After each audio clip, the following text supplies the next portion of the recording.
ये सीरीज अभी नहीं आई है। इसकी कहानी तुम्हें बहुत ही ज्यादा पसंद आएगी क्योंकि हमारा मेन कैरेक्टर वोंग कहानी की शुरुआत में अभी बहुत ही ज्यादा कमजोर है। वैसे वोंग का बस एक ही ड्रीम है कि उसकी एक गर्लफ्रेंड हो जो कि अभी तक पूरा नहीं हो पाया। लेकिन एक दिन अचानक से उसे पता चलता है कि जिस लड़की का उस पर क्रश था वो लड़की भी उसे पसंद करती है। वोंग तो ये जानकर बहुत खुश होता है, लेकिन इससे उस लड़की का दूसरा लवर मतलब कि जो दूसरा लड़का उस लड़की को पसंद करता है वो बिल्कुल भी खुश नहीं होता। वो लड़का एक गुंडा मवाली है, मतलब वो एक गैंग का लीडर है। इसी वजह से उसने वोंग को उठा लिया और वोंग को धमकाने की कोशिश की। वैसे तो वो भी कोई बड़ी प्रॉब्लम क्रिएट नहीं करना चाहता था, लेकिन बात जान पर आ चुकी थी। खैर अभी कहानी की शुरुआत में हमें वोंग और उसके दोस्तों को जेंगा नाम के एक गेम खेलते हुए दिखाया जाता है। अभी गेम के रूल्स ये थे कि जो भी हारेगा उसे एक डेयर पूरा करना होगा। जब बारी शिन याओ यानी कि उस लड़की पर आती है तो वो ट्रुथ चुनती है। इसका मतलब उसे एक सच बताना होगा। वो लोग उससे क्रश के बारे में पूछते हैं, जिस पर वो वोंग का नाम लेती है क्योंकि उसे सच बोलना था। अब ये चीज सुनने के बाद किसी को भी यकीन नहीं हो रहा था, पर शिनाओ बताती है कि उसका बचपन से ही वोंग पर क्रश था, जो जानकर वोंग की खुशी का ठिकाना नहीं था। वो 7वें आसमान पर पहुंच चुका था, पर अगले ही पल वही लड़का जो शिनाओ को पसंद करता वो अपने कुछ दूसरे गुंडे दोस्तों के साथ वोंग को किडनैप कर लेता है। वोंग इन लोगों से पहले कभी नहीं मिला था, इसका मतलब ये वोंग की उनसे पहली मुलाकात थी। इसी वजह से वोंग ने उनमें से किसी को भी नहीं पहचाना था, पर जहाँ सामने खड़े लड़के ने अपना नाम संगजिन बताया तो वोंग उसे पहचान गया, क्योंकि यही लड़का बहुत टाइम से शिनयाओ को छेड़ रहा है,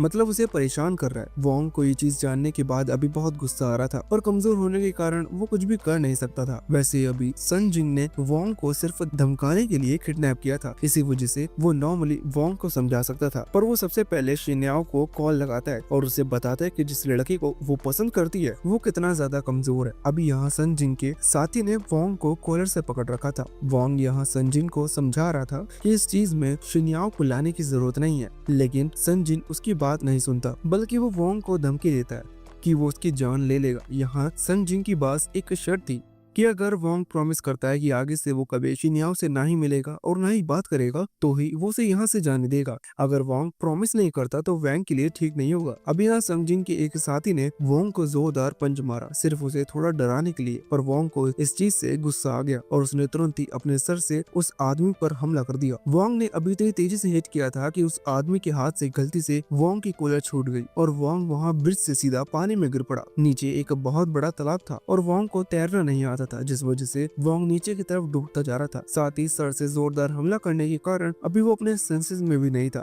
इधर संगजिन तो ये देखकर बहुत ज्यादा डर जाता है, क्योंकि अनजाने में ही सही उसने एक मर्डर कर दिया है। वहीं दूसरी तरफ वोंग जो कि अभी पानी में नीचे डूबता जा रहा है, उसे अपनी पुरानी मेमोरीज याद आ रही थी। ये वो समय था जब वोंग छोटा था, मतलब जूनियर स्कूल में था। तब वोंग के अच्छे खासे दोस्त थे, लेकिन तभी वोंग कमजोर था। आज भी कुछ लड़कों ने उसे बहुत बुरी तरह से पीटा, जिस कारण से जब वो वापस स्कूल से लौट रहा था तो 2 लड़कियां उसका मजाक उड़ाते हुए गुजरती हैं। वोंग को उनकी बात का बुरा लगता है। वोंग को इस चीज के लिए बुरा नहीं लगता कि उन्होंने वोंग का मजाक उड़ा, बल्कि वोंग दुखी है क्योंकि वो खुद कमजोर है। वो खुद इस चीज पर कुछ कर भी नहीं पा रहा। अभी वोंग वहीं बैठ जाता है क्योंकि आज वो अम्ब्रेला भी नहीं लाया था और बाहर बारिश हो रही थी। तभी वहाँ शिन्याओ आती है जो कि वोंग से कहती है कि वो उसे अपने अम्ब्रेला में ले जा सकती है, पर वोंग कहता है कि नहीं, वो बारिश रुकने का इंतजार कर लेगा। वोंग के चेहरे पर अभी उदासी थी, जो चीज शिन्याओ ने नोटिस कर ली थी। वैसे वोंग जब खड़ा होता है तो शिन्याओ देखती है कि उसके हाथ पर एक कट लगा हुआ है, मतलब वोंग के हाथ पर चोट लगी हुई थी। वो तुरंत ही अपने बैग से बैंडेज निकाल कर लगाती है। अभी जब वो ऐसा कर रही थी तो वोंग की नजर शिन्याओ के चेहरे पर पड़ती है और तभी से वोंग शिन्याओ को लाइक करने लगता है। ये वो सीन था जब इन दोनों की दोस्ती हुई और इसके बाद से दोनों ही एक दूसरे को सीक्रेटली ही सही पर लाइक करने लगे। क्या है, जब सीन वापस करंट टाइम पर आता है जहाँ वोंग तालाब के अंदर डूबता जा रहा था, अचानक ही वोंग को होश आता है और वोंग पानी में पलटता है तो उसे एक रोशनी दिखती है जो कि नीचे की तरफ से आ रही थी। वैसे वह वोंग को ऊपर लाइट नहीं दिखाई दे रही थी, मतलब वो पानी में बहुत ज्यादा नीचे आ चुका था। इसका मतलब लगभग वो मरने ही वाला है, लेकिन मरने से पहले वो जानना चाहता था कि आखिर वो रोशनी है क्या। इसी वजह से वो और पानी के नीचे चला गया जहाँ जमीन पर उसे एक क्यूब पड़ा हुआ दिखा। वोंग ने जैसे ही उस क्यूब को टच किया तो अचानक से एक अजीब सी एनर्जी वोंग की पूरी बॉडी में ट्रांसफर होने लगी, जिसके बाद वोंग एक क्यूब में टेलीपोर्ट हो चुका था। वो खाली जगह थी, साथ ही वोंग के सामने एक स्क्रीन थी जो कि वोंग को बता रही थी कि वोंग को सिस्टम की पावर मिली है। मतलब वोंग ने किसी तरह का कोई खास सिस्टम अनलॉक कर लिया है। वोंग को अभी कुछ समझ में नहीं आ रहा था, पर अचानक ही फिर से स्क्रीन शो हुई जिस पर लिखा हुआ था कि वोंग एक लिमिट तक टेलीपोर्ट कर सकता है। ये चीज नॉर्मल वर्ल्ड में पॉसिबल नहीं है। इसी वजह से वोंग को यकीन नहीं हुआ, पर अचानक से वो टेलीपोर्ट होकर उसी लेक के करीबन 15 मीटर ऊपर आ गया। वोंग अभी हवा में था, इस वजह से एक पल के लिए उसे लगा कि वो जमीन पर गिर जाएगा, लेकिन ऐसा नहीं हुआ। वो हवा में ही फ्लोट कर रहा था। वो नोटिस करता है कि वो संग जिनवू और साथ ही उसके वो दोस्त अभी भी उसे तालाब के आसपास ढूंढ रहे हैं कि कहीं वोंग तैर कर ऊपर आ गए हो। साथ ही वो कोशिश कर रहे थे कि वो वोंग को वहां से निकाल पाए, क्योंकि संजिन नहीं चाहता वोंग मारा जाए, वरना उस पर मर्डर केस के चार्जेस लग सकते हैं। अभी संजिन को टेंशन में देखना ये तो नॉर्मल है, लेकिन वोंग हवा में इस चीज को लेकर वो कुछ ज्यादा ही हैरान था। पर अचानक ही फिर से वो टेलीपोर्ट हो गया। यहाँ संजिन ने भी ऊपर आसमान में किसी की आवाज सुनी थी, पर जब तक उसने ऊपर उठकर देखा तो वहाँ कोई नहीं था। दूसरी तरफ वोंग अभी टेलीपोर्ट होकर अपने स्कूल पहुंच चुका है।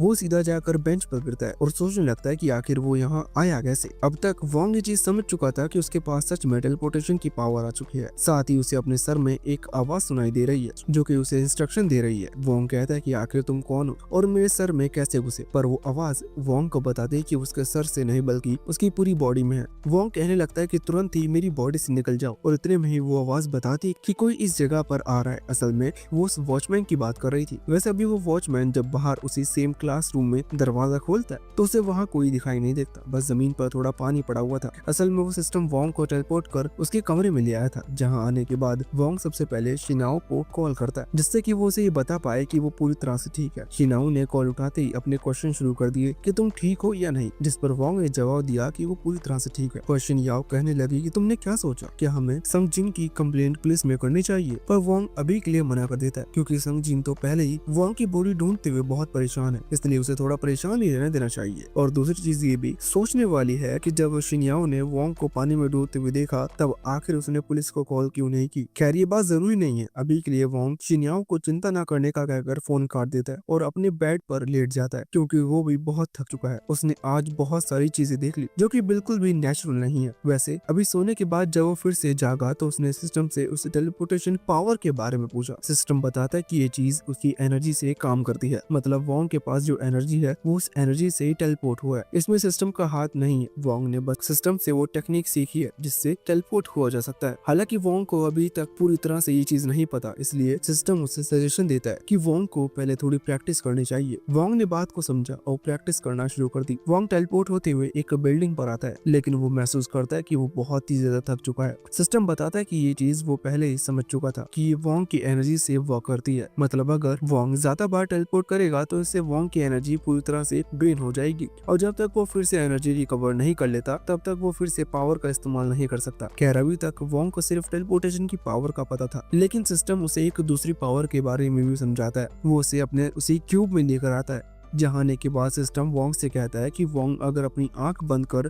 ध्यान लगाए तो वो कुछ रेडियस तक हर चीज देख सकता है, वो भी बिना वहां पहुंचे। वोंग जैसे ऐसा करता है तो उसे तो अपने अपार्टमेंट के दूसरे कमरे में जाग पा रहा था, वो बिल्कुल सीसीटीवी कैमरा की तरह। खैर इस चीज में भी वोंग की एनर्जी कंज्यूम हो रही थी, और जब वोंग बार बार कमरों को चेंज कर रहा था जब तक उसे एक फाइनल अच्छा कमरा नहीं मिल गया लंबे समय तक देखने के लिए, तो इस चीज से उसकी लगभग सारी एनर्जी खत्म हो गई और वो वहीं उसी क्यूब के अंदर बेहोश होकर गिर गया। वैसे भी सिस्टम भी वोंग की तारीफ कर रहा था, क्योंकि नॉर्मल वोंग ने एक ह्यूमन होते हुए भी इस पावर को बहुत लंबे समय तक इस्तेमाल कर लिया, लेकिन वोंग की बॉडी अभी इस काबिल नहीं है कि वो ज्यादा एनर्जी स्टोर कर पाए।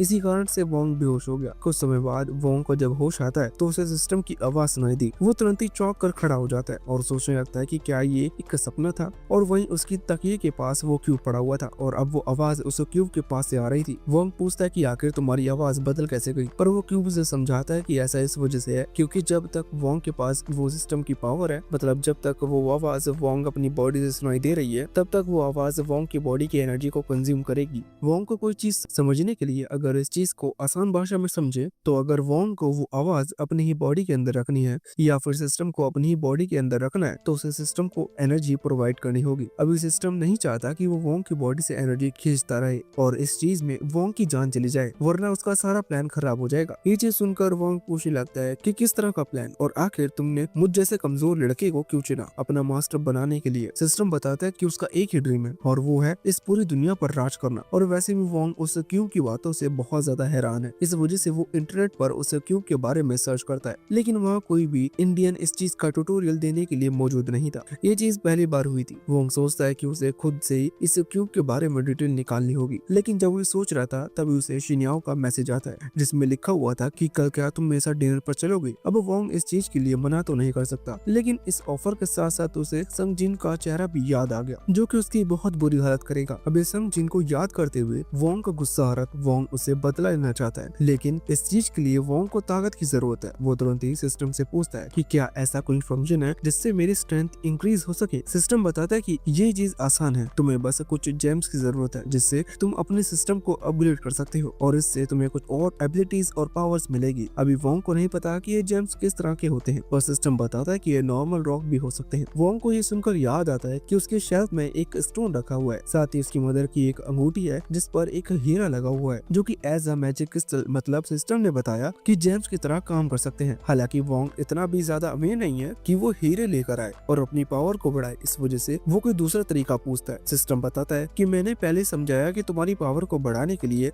जेम्स की जरूरत है जो कि नॉर्मल कहीं भी हो सकते हैं, तुम्हें बस उन्हें ढूंढना होगा। अब वोंग के लिए ये पहली बार है, इसलिए वोंग फिर से सिस्टम की हेल्प मांगता है और कहता है कि तुम ही बताओ कि मैं उन्हें कैसे ढूंढूं। तो सिस्टम अपनी पावर से पता लगाता है और कहता है कि तुम्हारे गार्डन में तुम्हें एक स्टोन मिल सकता है। वोंग ने तुरंत ही एक शॉवल उठाई क्योंकि वोंग को लगा जरूर इस तरह का कीमती स्टोन जमीन के बहुत नीचे होगा, और टेलीपोर्ट होकर अपने गार्डन में पहुंच गया जहाँ उसे कोई भी स्टोन खास नहीं दिख रहा था। सिस्टम कहता है कि तुम बेवकूफ हो, तुम अपनी स्पेशल आई की मदद से भी पता लगा सकते हो कि वो स्टोन कहाँ है। वोंग तुरंत ही अपनी आंख बंद करता है और अपनी पावर से पता लगाने की कोशिश करता है। वोंग को अचानक ही एक पेड़ के पास एक लाइट ग्लो करती हुई दिखाई दी। वोंग वहां पहुंचता है और वहां से एक स्टोन उठाता है जो कि बिल्कुल नॉर्मल सा स्टोन था जो कि कहीं पर भी पड़ा मिल सकता है। अभी वोंग को शक था कि सच में उसकी पावर बढ़ेगी या सिस्टम उसके साथ मजाक कर रहा है, और सिस्टम कहता है कि ये चीज खुद ट्राई करके देख सकते हो। सिस्टम इंस्ट्रक्शन देता है कि वोंग को फिर से उस क्यूब के अंदर जाना है और उस स्टोन को वहीं क्यूब की दीवार के पास टच करना है। वोंग ने जब ऐसा किया तो उस दीवार ने अचानक ही अपने पास उस क्यूब को ऑब्जर्व कर लिया और वोंग के पास कुछ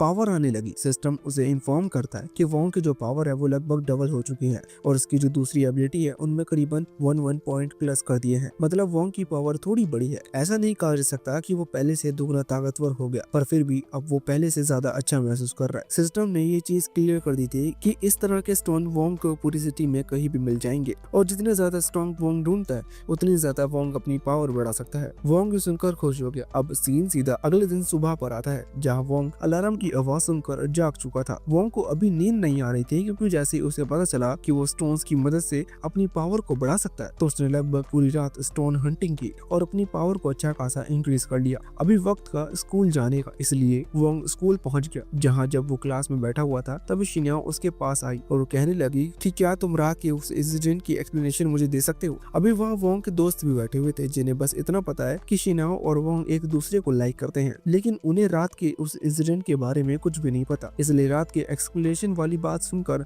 उन्होंने कुछ गलत मतलब निकाल लिया था। अभी शिन्याओ भी ये चीज समझ चुकी थी, बाद में बात करेंगे ये चीज बोलकर वो भी बेंच पर बैठ गई। खैर इतने में संजिन और उसके वो दोस्त लोग वहाँ उनकी क्लास में एंटर करते हैं। आते ही संजिन ने क्लास में एक स्टूडेंट को जमीन पर गिरा दिया था, ये कहते हुए कि मेरे रास्ते में खड़े होने की तुम्हारी हिम्मत कैसे हुई। खैर अभी वो यहाँ वोंग के लिए आए हैं क्योंकि उन्हें पता चल चुका है कि वोंग जिंदा है, और इस चीज पर खुश होने की बजाय उन्हें गुस्सा आ रहा था क्योंकि उन्हें रात भर वोंग की बॉडी को ढूंढने में बहुत मेहनत की। वो तो चाहते हैं कि वोंग मारा जाए क्योंकि कम से कम उनकी मेहनत कुछ तो मतलब निकालती, पर अभी वोंग जिंदा है इसलिए संजिन यहाँ आया और वो क्लास में चिल्लाकर पूछता है कि आखिर वोंग कहाँ है, जो सुनकर सभी स्टूडेंट संजिन की तरफ देखने लगे थे। अभी वोंग नहीं चाहता कि वो किसी प्रॉब्लम में फंसे, इस वजह से उसने अपने सामने किताब रख ली थी और संजिन की नजर वोंग पर पड़ी और वो वोंग की तरफ बढ़ने लगा। वोंग तुरंत इस सिस्टम से मन में पूछता है कि क्या मैं संजिन को हरा सकता हूँ, जिस पर सिस्टम बताता है कि वो बहुत ही आसानी से यहाँ जितने भी बच्चे बैठे हुए हैं सबका पावर लेवल अगर पॉइंट में जांचा जाए तो सब 5 पॉइंट के बराबर है, लेकिन तुम ऑलरेडी अपनी पावर को 22 पॉइंट्स तक ले जा चुके हो, इसलिए तुम्हें यहाँ बिल्कुल भी प्रॉब्लम नहीं होगी। अभी वोंग तो ये जानकर बहुत खुश था क्योंकि अब वो फाइनली संजिन को सबक सिखा सकता है, पर जैसे ही संजिन आगे बढ़ा तो वहाँ शिन्याओ खड़ी होकर उसे वहाँ से जाने का कहने लगी। वो नहीं चाहती कि वोंग को चोट लगे, पर संजिन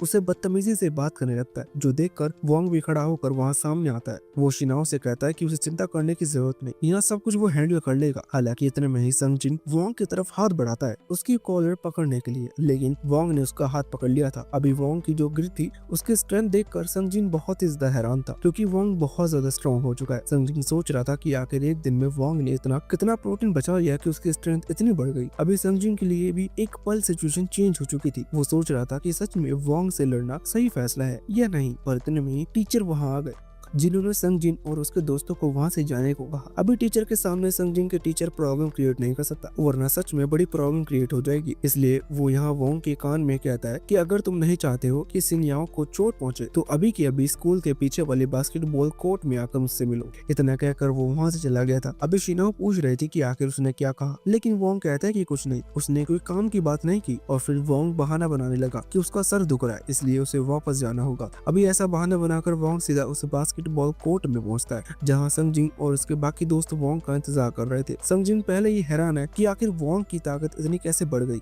लेकिन उसे डर नहीं है, क्योंकि वोंग एक बार यहाँ आ गया तो वो खुद अकेला उसे लड़ने नहीं आने वाला, बल्कि वो अपने साथ सभी दोस्तों को लेकर आएगा, क्योंकि वो ऐसे भी वो एक विलेन है, इसलिए रूल्स उसके लिए नहीं है। खैर, जब वोंग वहाँ पहुंचता है तो वो देखता है कि सामने टोटल 13 लोग हैं। वोंग भी एक बार सिस्टम से कंफर्म करता है कि क्या वो इन सभी को हरा पाएगा, जिस पर सिस्टम कहता है कि शायद हाँ या शायद ना, क्योंकि वोंग के चांसेस अब कम हो चुके हैं। वोंग जब चांसेस के बारे में पूछता है तो सिस्टम बताता है कि सिर्फ 20% चांस है कि वोंग ये जीत पाएगा। जो सुनकर एक पल के लिए वोंग भी सोच रहा था कि अब वो क्या करेगा, क्योंकि अब उसकी अच्छी खासी पिटाई होने वाली है। और जब संगजिन उसके सभी दोस्त वहाँ वोंग के करीब आए तो वोंग बातें बनाने लगा और संगजिन को भड़काने लगा कि वो खुद अकेला आकर वोंग से फाइट करे। नॉर्मल सी बात है, संगजिन को भी अपनी इज्जत प्यारी है, इसलिए दोस्तों के सामने उसे भी दिखाना होगा कि वो स्ट्रॉन्ग है। यही सोचते हुए संगजिन ना चाहते हुए भी आगे बढ़ता है, पर इतने में ही उसी के एक दोस्त कोंग ने उसे रोक दिया और कहा कि इससे मुझे लड़ने दो। अभी संगजिन को प्रॉब्लम नहीं थी, क्योंकि असल में कोंग उनके ग्रुप का सबसे स्ट्रॉन्ग पर्सन है, वो संगजिन से ज्यादा ताकतवर है। अभी यही चीज देखकर सभी लोग सोच रहे थे कि वोंग के लिए कोंग से लड़ पाना नामुमकिन है, इसलिए संगजिन को आगे भेजने की जरूरत नहीं। वहाँ दूसरी तरफ वोंग ने भी ये चीज एक्सेप्ट कर ली थी, क्योंकि उसे सबके साथ एक साथ लड़ने में प्रॉब्लम है। 1v1 में वो सबको हरा सकता है। सिस्टम ने भी बता दिया था कि कोंग का पावर लेवल करीबन 10 पॉइंट का है, इसका मतलब वो वोंग से कमजोर है, इसलिए वोंग उसे हरा सकता है।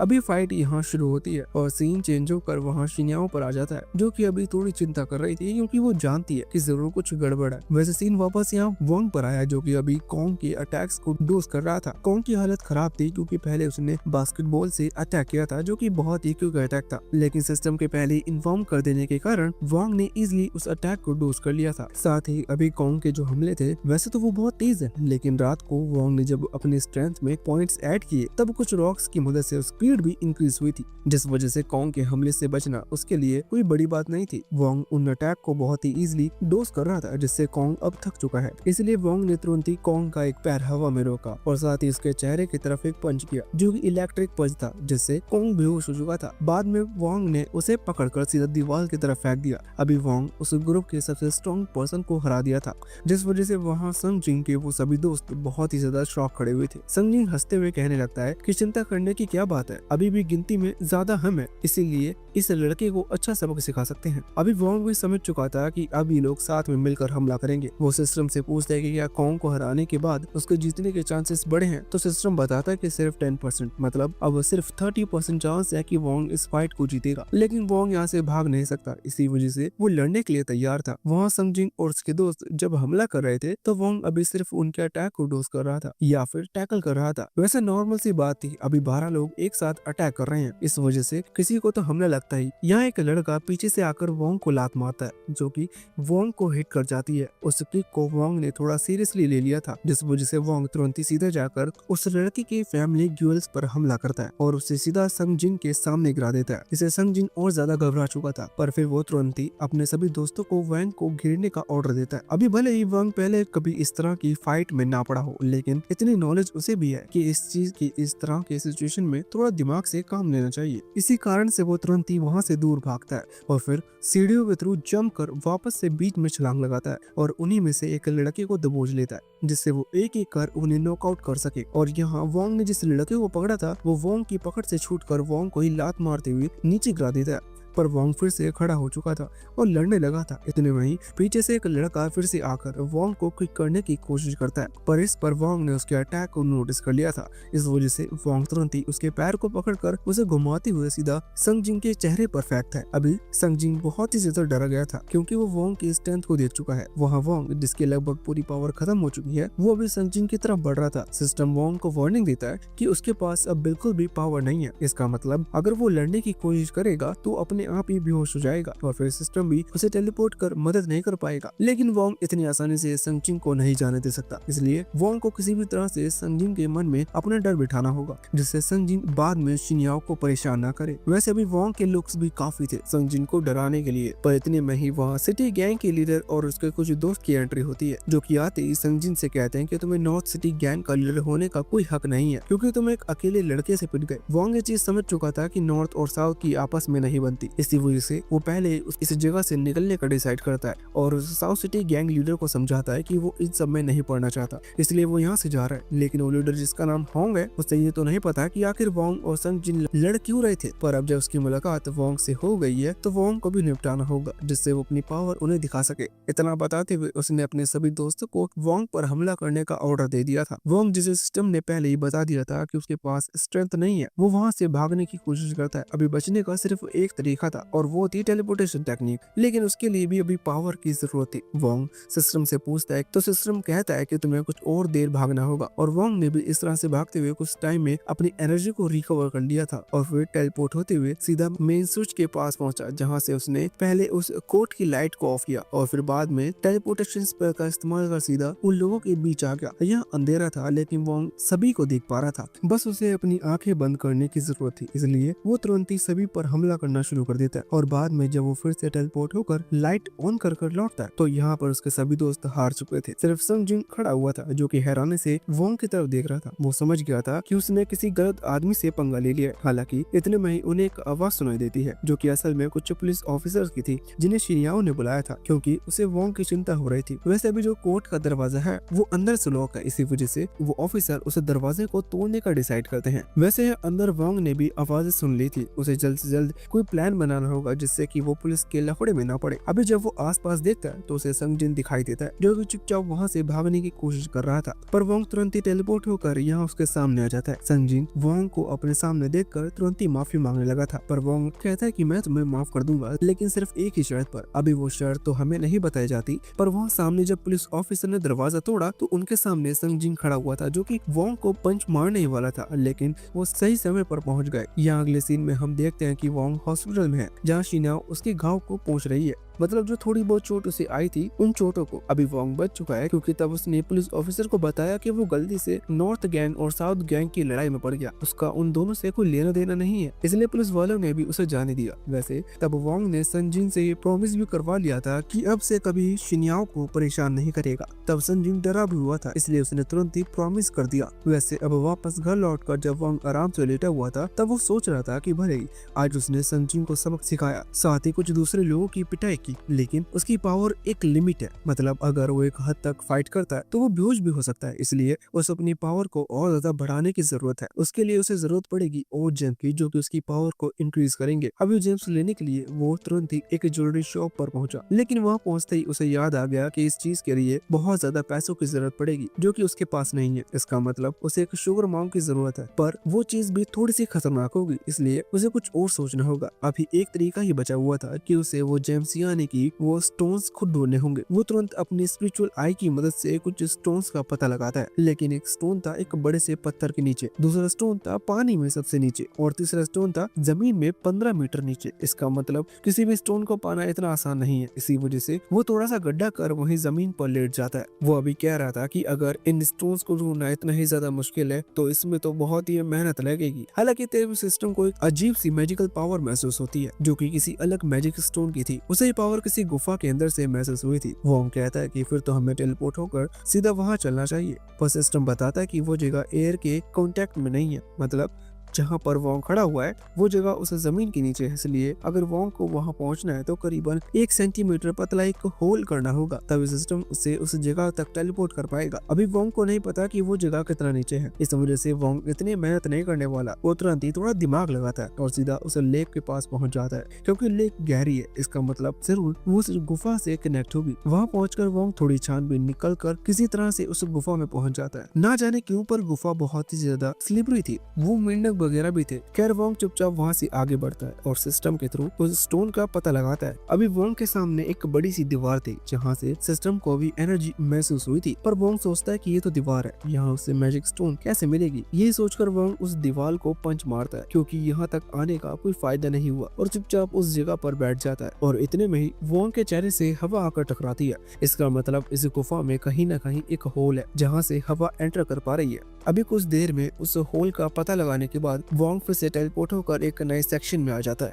मतलब इस गुफा की एक दूसरी जगह पर जहाँ जाने का कोई दूसरा रास्ता नहीं था। इधर आकर अभी वोंग जब आगे बढ़ ही रहा था कि तभी गलती से उसका पैर एक खाई पर पड़ने वाला था, मतलब वो नीचे गिरने वाला था, पर सही समय पर उसने खुद को बचा लिया। खैर इस चीज से उसकी टॉर्च गलती से जमीन से नीचे वहाँ गिर गई, जिसे वो स्टोन ढूंढने के लिए अपने साथ लेकर आया था। वैसे इस दौरान हम नोटिस करते कि वोंग इस गुफा में अकेला नहीं है। खैर अभी के लिए वोंग आसपास स्टोन ढूंढ रहा था, उसे कुछ दूरी पर स्टोन दिखाई दिया, लेकिन नीचे खाई है और वो जगह सामने दूसरी तरफ है। वोंग टेलीपोर्ट हो सकता है, पर इतने में ही वो दूसरा पर्सन यानी कि वो स्नेक जो कि वोंग को इस गुफा में कंपनी देने के लिए आया है, वो वहाँ आकर वोंग को खाने की कोशिश करता है। वोंग का ध्यान उस स्नेक पर नहीं था, वोंग तो बस अपने सामने उन स्टोन्स को देख रहा था। इस वजह से उन स्टोन्स को लेने के लिए वोंग तुरंत ही टेलीपोर्ट हो गया, जिस चीज से वोंग की जान बच ली। वैसे भी वोंग का भी कोई आइडिया नहीं है कि इस गुफा में कोई और भी है, वो तो सिर्फ उन स्टोन्स को देख रहा था। सिस्टम चेक करता है कि उस गुफा में टोटल 12 स्टोन्स है, लेकिन उन स्टोन्स को लेना थोड़ा सा मुश्किल होगा,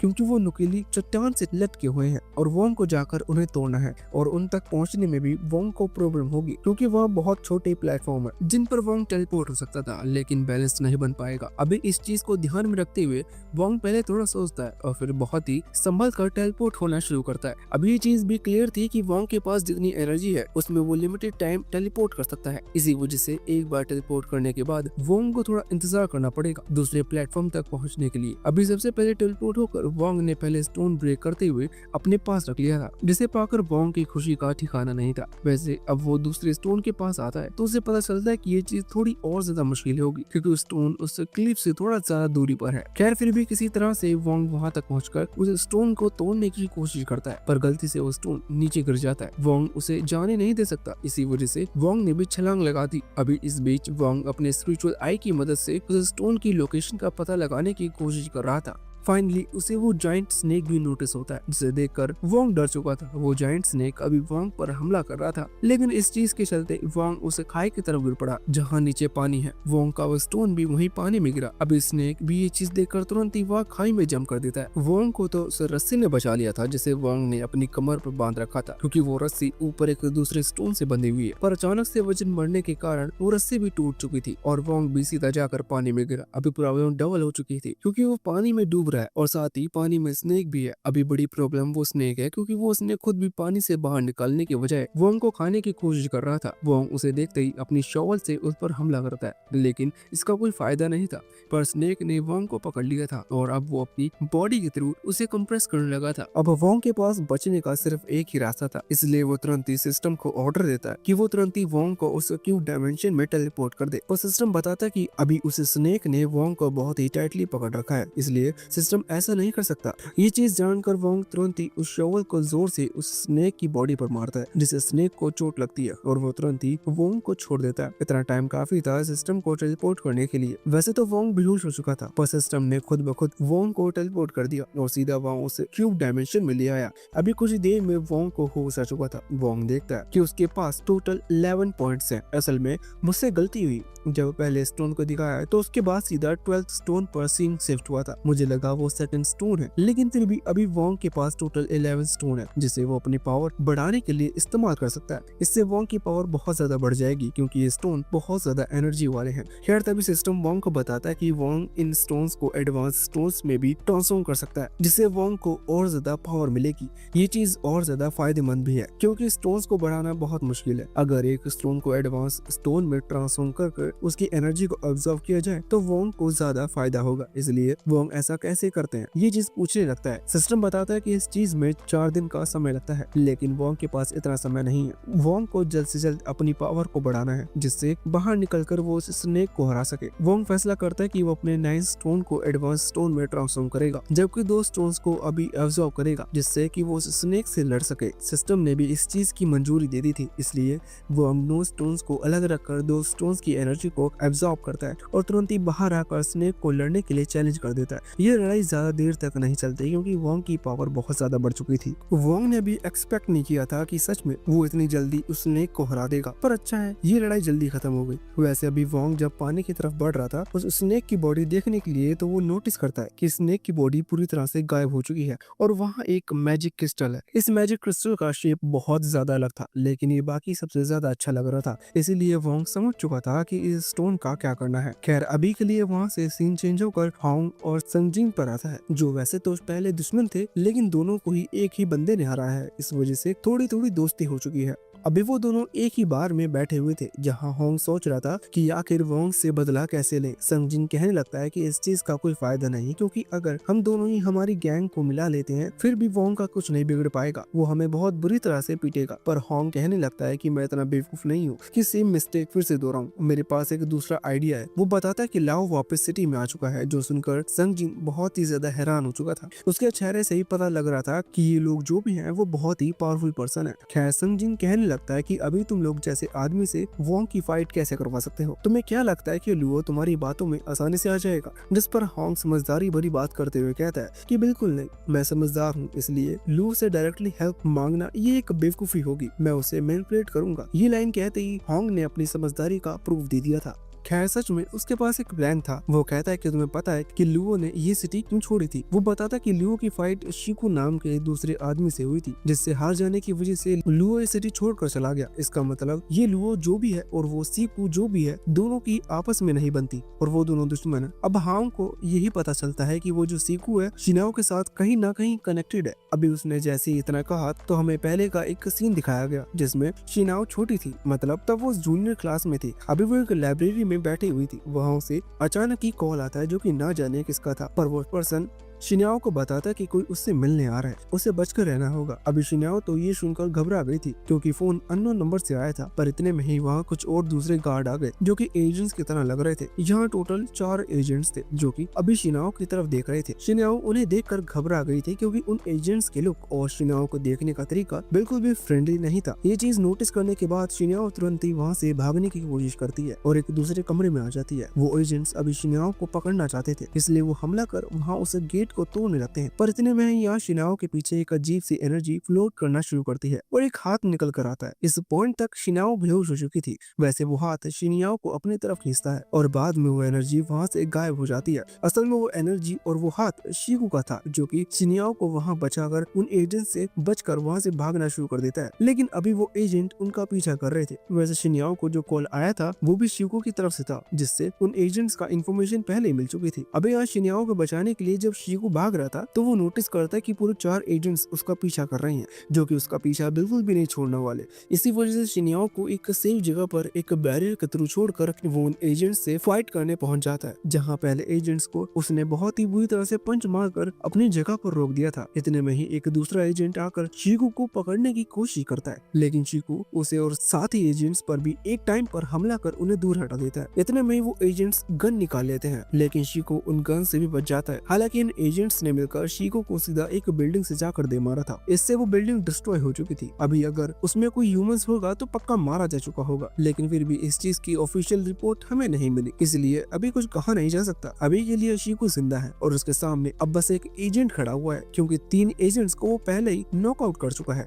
अभी अपने बाकी 3 साथियों को जमीन पर पड़ा हुआ देखकर उस एजेंट को बहुत गुस्सा आ रहा था। इस वजह से वो शुरुआत में ही अपनी पूरी पावर यूज करता है। उसने एक दूसरी बिल्डिंग हवा में उठा ली थी और सीधा शिकू की तरफ फेंक दी थी, लेकिन शीको रास्ते में उस बिल्डिंग के कई सारे ब्लॉक्स क्रिएट कर वापस उस एजेंट पर हमला करता है और एक क्यूब बनाते हुए उस क्यूब को डिस्ट्रॉय कर देता है जिसमें वो एजेंट कैद था। अचानक ही वो एजेंट और शीको एक दूसरे डायमेंशन में टेलीपोर्ट हो चुके थे, जहां अभी वो दोनों ही आमने सामने थे। एजेंट को ज्यादा तो कुछ समझ में नहीं आ रहा था, लेकिन उसका टारगेट शीको है, इसलिए उसने अभी गन निकालते हुए शीको की तरफ पॉइंट कर दी थी। वो कह रहा था कि अब तुम मुझसे नहीं बचने वाले। हालांकि शीको मन में सोच रहा था कि सिचुएशन सच में बहुत ज्यादा बिगड़ चुकी है, इसलिए उसे जल्दी यहाँ से निकलना होगा और ये एजेंट पहले ही बहुत देर कर रहा है। इतने में ही वहाँ उस एजेंट ने फायर करने की कोशिश की, लेकिन उस डोमेन के अंदर काम कर उसकी गन काम ही नहीं की, क्योंकि ये डोमेन शीको का बनाया हुआ है। अचानक शीको ने तुरंत ही उसकी गन को डिस्ट्रॉय कर दिया और फिर बाद में वो एजेंट अपने आप ही जमीन में, जहाँ पानी ही पानी था, वहाँ डूब गया। ये चीज होने के बाद शीको अभी अपनी गाड़ी की तरफ देख रहा था और कह रहा था कि काश अगला वाला लोग थोड़ा डिफरेंट हो। ये चीज मुझे भी ज्यादा समझ में नहीं आई, लेकिन इसके बारे में डिटेल में शायद हमें आगे पता चलेगा। अभी के लिए अगले सीन में हमें दिखाया जाता है शिन्याओ वापस से उसी लाइब्रेरी में पहुंच चुकी थी, जहां उसकी थोड़ी आंख लगी हुई थी और साथ ही बाकी सारी चीजें भी फिर से नॉर्मल हो चुकी थी।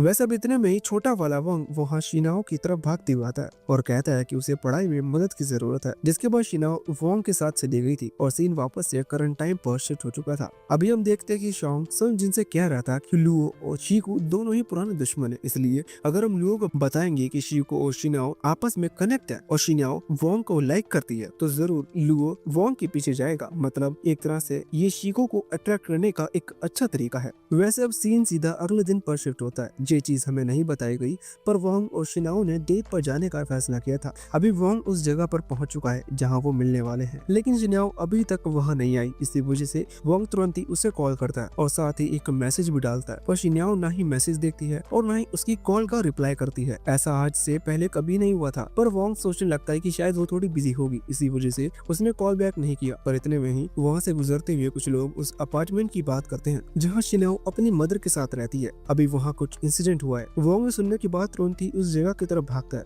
वो देखता है कि वहाँ कई सारी पुलिस की कार खड़ी हुई है, साथ ही शिनाओ की मदर भी वहाँ रो रही थी। वो कह रही थी कि पुलिस को उनकी बेटी को जल्द से जल्द ढूंढना होगा। असल में शिनाओ को किसी ने किडनैप कर लिया है। वोंग ये जानने के बाद बहुत ज्यादा हैरान था। पुलिस कह रही थी कि वो जल्द से जल्द उसका पता लगा लेंगे, लेकिन वोंग पुलिस के भरोसे नहीं बैठ सकता। इतने में ही वोंग की नजर संगजिन पर पड़ती है, जो कि वहीं भीड़ से होता हुआ गुजर रहा था। वोंग तुरंत ही संगजिन को पकड़ता है और उसे गली के कोने पर लेकर आता है, जहां आकर वो संगजिन से पूछता है कि आखिर शिनाओ कहाँ है, क्या तुम उसके बारे में कुछ जानते हो। अभी संगजिन पहले तो ऐसा एक्टिंग करता है जैसे कि उसे कुछ भी नहीं पता, पर बाद में जब वोंग दीवार पर एक पंच मारते हुए कहता है कि अगली बार इस दीवार की जगह तुम्हारा सर होगा, तो फाइनली वो सारा सच बता देता है। दूसरी तरफ वहाँ लुओ, जिसे होंग ने सब कुछ बता दिया था कि किस तरह से शिनाओ और शीको कनेक्टेड है, इसलिए अगर वो शिनाओ को किडनैप करेगा तो शीको उसे बचाने के लिए जरूर आएगा। अभी होंग का प्लान ये था कि अगर लुओ शिनाओ को किडनैप करता है तो शीको से पहले वोंग बचाने आएगा, जिस चीज के चलते लुओ और वोंग की फाइट हो जाएगी, जिसमें होंग का फायदा है। लेकिन वही दूसरी तरफ लोगों का सोचना है कि उसके हिसाब से ये भी सही है, क्योंकि शीको जरूर वहाँ आ सकता है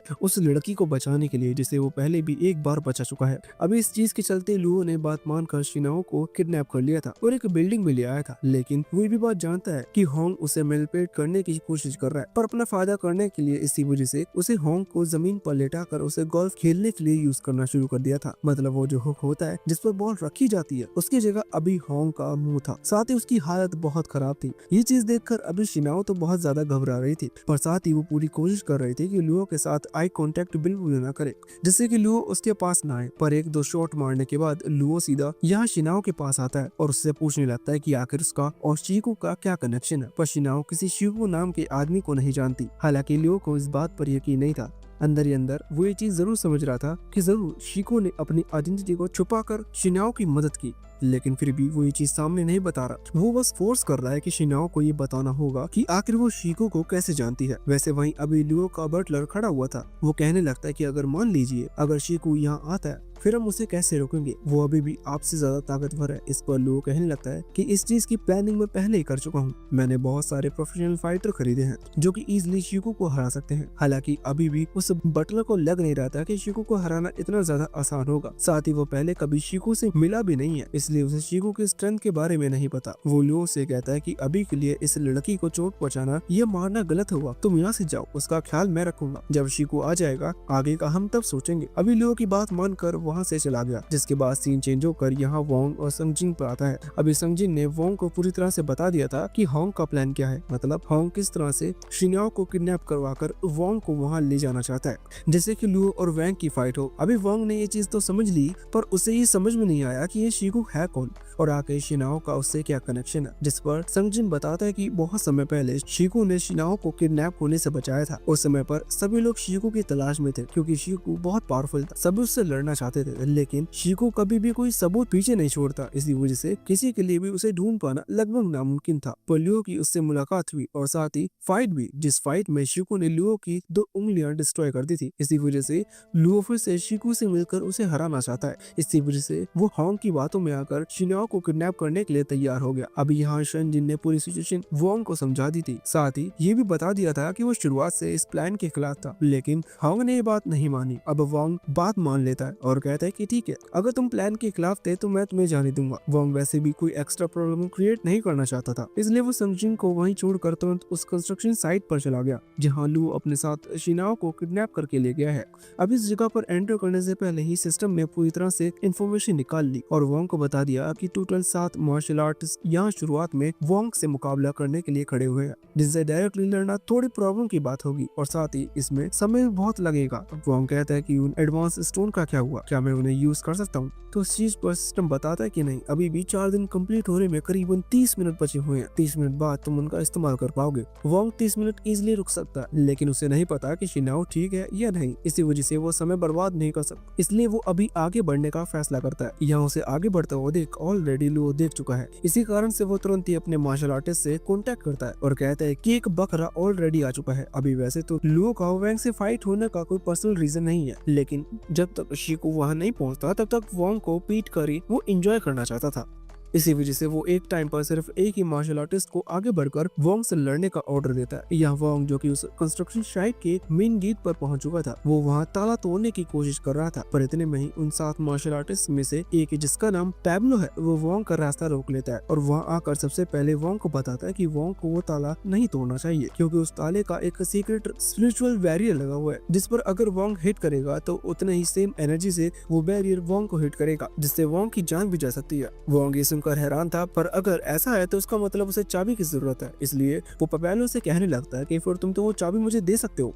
पर पपेलो कहता है कि बिल्कुल भी नहीं, मैं इसलिए तो यहाँ आया हूँ कि मैं तुम्हें रोक सकूं। अभी वोंग देखने में कमजोर है, इसी वजह से पपेलो उसे एक मौका देते हुए कहता है कि लड़के तुम अभी भी चाहो तो यहाँ से जा सकते हो। पर वोंग शिनाओ को धोखा नहीं देने वाला, इसलिए वो तुरंत ही मना कर देता है और लड़ने का फैसला करता है। सिस्टम वोंग को बताता है कि पपेलो, जो कि पावर पॉइंट है, वो 52 पॉइंट पर है, जबकि वोंग की पावर पॉइंट अभी सिर्फ 50 पर है। इसका मतलब ऑलरेडी ये चीज फिक्स है कि पपेलो वोंग से ज्यादा ताकतवर है, इसलिए वोंग को लड़ने में प्रॉब्लम होगी। पर फिर भी वोंग लड़ने के लिए तैयार था और सीधा पैब्लो के चेहरे पर एक जोरदार किक मारता है, लेकिन वोंग की इस किक से पैब्लो को बिल्कुल भी डैमेज नहीं पहुंचा था, क्योंकि पैब्लो की मसल स्ट्रेंथ और बॉडी वोंग के मुकाबले बहुत ज्यादा है। अभी पैब्लो भी यही कह रहा था कि लड़के तुम नहीं जीतने वाले, पर लड़ते हुए वोंग को ये चीज याद आती है कि ये कोई ऑफिशियल फाइट नहीं है, इसका मतलब इस लड़ाई के कोई रूल्स नहीं है। इसी वजह से वोंग तुरंत ही पास पड़े एक हैमर को लड़ाई के बीच में टेलीपोर्ट कर अपने हाथ में ले आता है और सीधा पैब्लो के सर पर दे मारता है। अब भले ही सामने वाले की मसल स्ट्रेंथ कितनी भी ज्यादा क्यों ना हो, एक जोरदार हथौड़ा सर पर पड़ेगा तो वो बेहोश ही होगा। पैब्लो भी वहाँ बेहोश होकर जमीन पर गिर पड़ा, जिसके बाद वोंग ने शांति से उस चाबी को उठा लिया और लॉक खोलकर आगे बढ़ गया। अभी आगे बढ़ती हुई सिस्टम ऑलरेडी अगले अपोनेंट की पावर महसूस कर वोंग को बताता है कि उसकी पावर पॉइंट करीबन 70 है और उसे लड़ पाना थोड़ा और ज्यादा मुश्किल हो सकता है, लेकिन वोंग कहाँ सुनने वाला था। वोंग तुरंत ही उस नेक्स्ट डोर को ओपन करके अंधेरे वाले कमरे में पहुंच गया।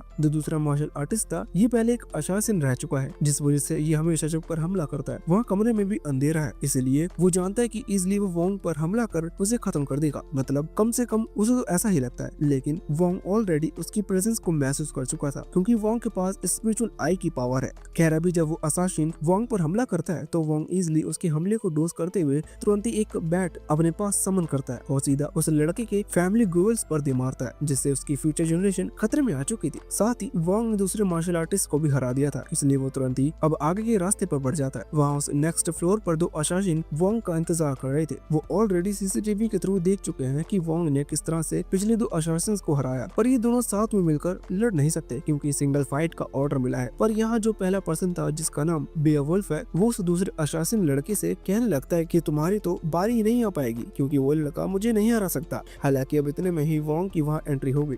वोंग जैसे ही वहाँ आया, बेवुल्फ उसकी तारीफ करते हुए कहने लगता है कि सच में मानना पड़ेगा, मुझे यकीन नहीं होता कि तुम जैसे कमजोर लड़का 2 फ्लोर ऑलरेडी पार कर चुका है। हालांकि बेवुल्फ जब अपनी पूरी बात कर रहा था, तभी वोंग ने वही बैट जिससे उसने सेकंड असासिन को हराया, उसकी मदद से वो बेवुल्फ पर हमला कर देता है। लेकिन बेवुल्फ को उस हमले से बिल्कुल भी फर्क नहीं पड़ता। इससे वोंग समझ चुका था कि ये लड़ाई इतनी आसान नहीं होगी। पर इतने में सिस्टम इन्फॉर्म करता है कि उसके जो एडवांस स्टोन्स हैं जो जल्दी तैयार हो जाएंगे, बस कुछ ही मिनट्स की देरी है, इसलिए वोंग को बस किसी तरह से कुछ मिनट सर्वाइव करना है। ये चीज सुनकर वोंग खुश था, लेकिन अगले ही पल उसकी खुशी गम में बदल गई क्योंकि बेवुल्फ के सामने कुछ मिनट सर्वाइव करना कोई छोटी मोटी बात नहीं है। उसकी स्ट्रेंथ सच में बहुत ज्यादा है। अभी बेवुल्फ वोंग का पैर पकड़ते हुए उसे जमीन पर दे मारता है, साथ ही वोंग का एक हाथ तोड़कर उसे दूर फेंक देता है। वोंग लगभग हार चुका था, लेकिन लकीली वो कुछ मिनट पूरे हो चुके थे, जिस वजह से सिस्टम ने खुद ब खुद उन स्टोन्स की पावर को अब्सॉर्ब कर वोंग की स्ट्रेंथ को इंक्रीज कर दिया। अभी वोंग की चोटी भी पूरी तरह से हील हो चुकी थी, साथ ही वो फिर से वेयरवुल्फ के सामने खड़ा हो चुका था। यहाँ वेयरवुल्फ जब फिर से वोंग पर हमला करने के लिए आगे बढ़ता है, तो वोंग फुल स्पीड के साथ उसे एक पंच मारता है। इस पंच के चलते वेयरवुल्फ को बहुत ही ज्यादा स्पीड के साथ वहां से दूर फेंकाया था।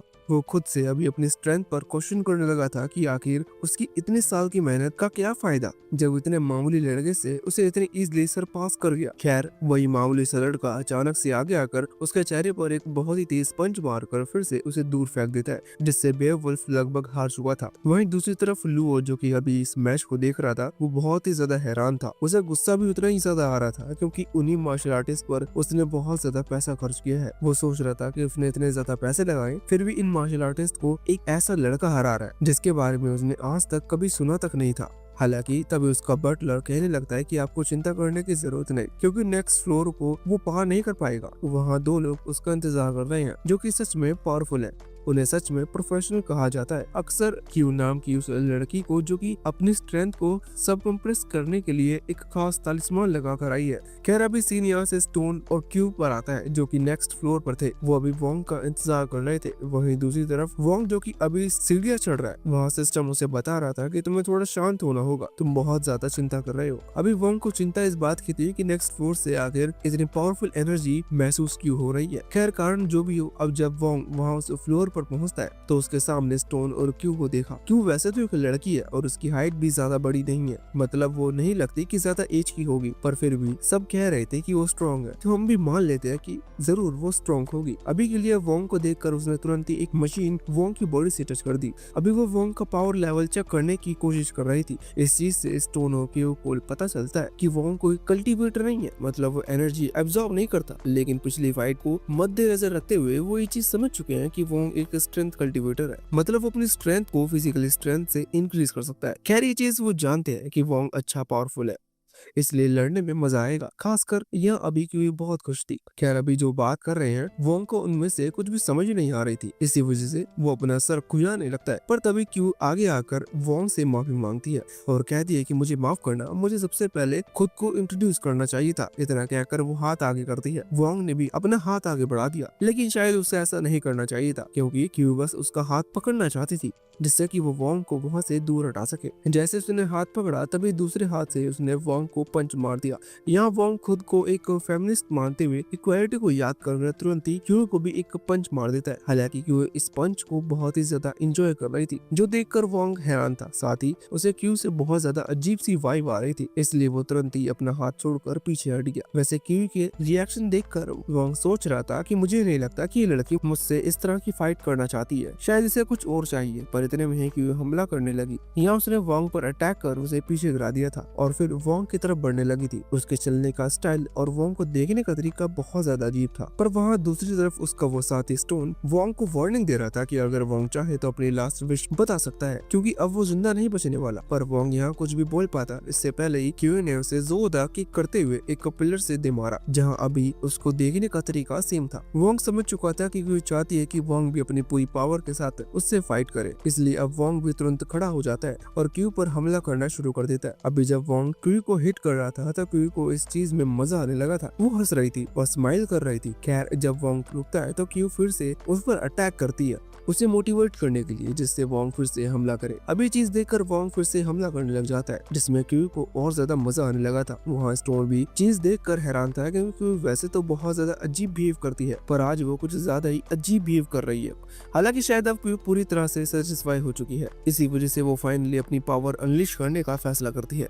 पर स्टोन तुरंत ही उसे रोक देता है और कहता है कि अपनी पूरी पावर यहाँ रिलीज करना सही नहीं होगा, ये जगह डिस्ट्रॉय हो जाएगी। पर क्यू कहता है कि नहीं, मुझे इस लड़के की पावर को एब्जॉर्ब करना है, तब मैं और स्ट्रॉन्ग हो पाऊंगी, इसलिए अगर इसके लिए मुझे अपनी पावर अनलिश करनी पड़े तो मुझे कोई प्रॉब्लम नहीं। खैर अभी के लिए वो अपने नाखून बड़ी करती है और तुरंत वोंग के हाथ पर स्लैश लगा देती है, जिससे वोंग के हाथ से खून निकलने लगा था। वोंग अभी यहाँ क्यू को नोटिस भी नहीं कर पाया था, पर वो ये चीज जरूर समझ गया था कि कोई उसका ब्लड पीना चाहती है। इसी वजह से वोंग ने अपनी इन्वेंटरी से एक बड़ी सी रोड निकाली, जिससे अभी वो क्यू को दूर करने की कोशिश कर रहा था। खैर क्यू की स्ट्रेंथ और स्पीड थोड़ी सी ज्यादा थी, इसी वजह से वो अचानक से पीछे जाकर वोंग के कंधे पर बाइट करती है और एक बार में जितना ब्लड हो सकता था उतना ब्लड पीकर पीछे हट जाती है। वोंग भी अभी यहाँ थोड़ा पीछे आ गया था। वहीं क्यू जो कि अभी वोंग का ब्लड टेस्ट की उसे मजा आ गया। वो कहती है कि तुम्हारा ब्लड तो सबसे ज्यादा प्योर है। अचानक ही यहाँ क्यू का लेवल इंक्रीज हो चुका था। ये चीज देखकर स्टोन भी हैरान थी, क्योंकि इस चीज का मतलब है वोंग का ब्लड सच में बहुत ज्यादा प्योर है, क्योंकि एक ही बार में उसके ब्लड को पीने से क्यू ने अपना लेवल अप कर लिया। खैर लेवल अप करना अभी की सिचुएशन के लिए बहुत ज्यादा खराब था, क्योंकि इस चीज से क्यू अपनी पावर पर कंट्रोल खो चुकी है। पहले उसे अपनी पावर को कंट्रोल करने में थोड़ी प्रॉब्लम होती, और अब जब उसकी पावर बढ़ चुकी है तो सिचुएशन और ज्यादा बिगड़ सकती है। यही चीज देखते हैं स्टोन ने यहाँ तुरंत ही एक नीडल क्यू के कंधे पर हिट की,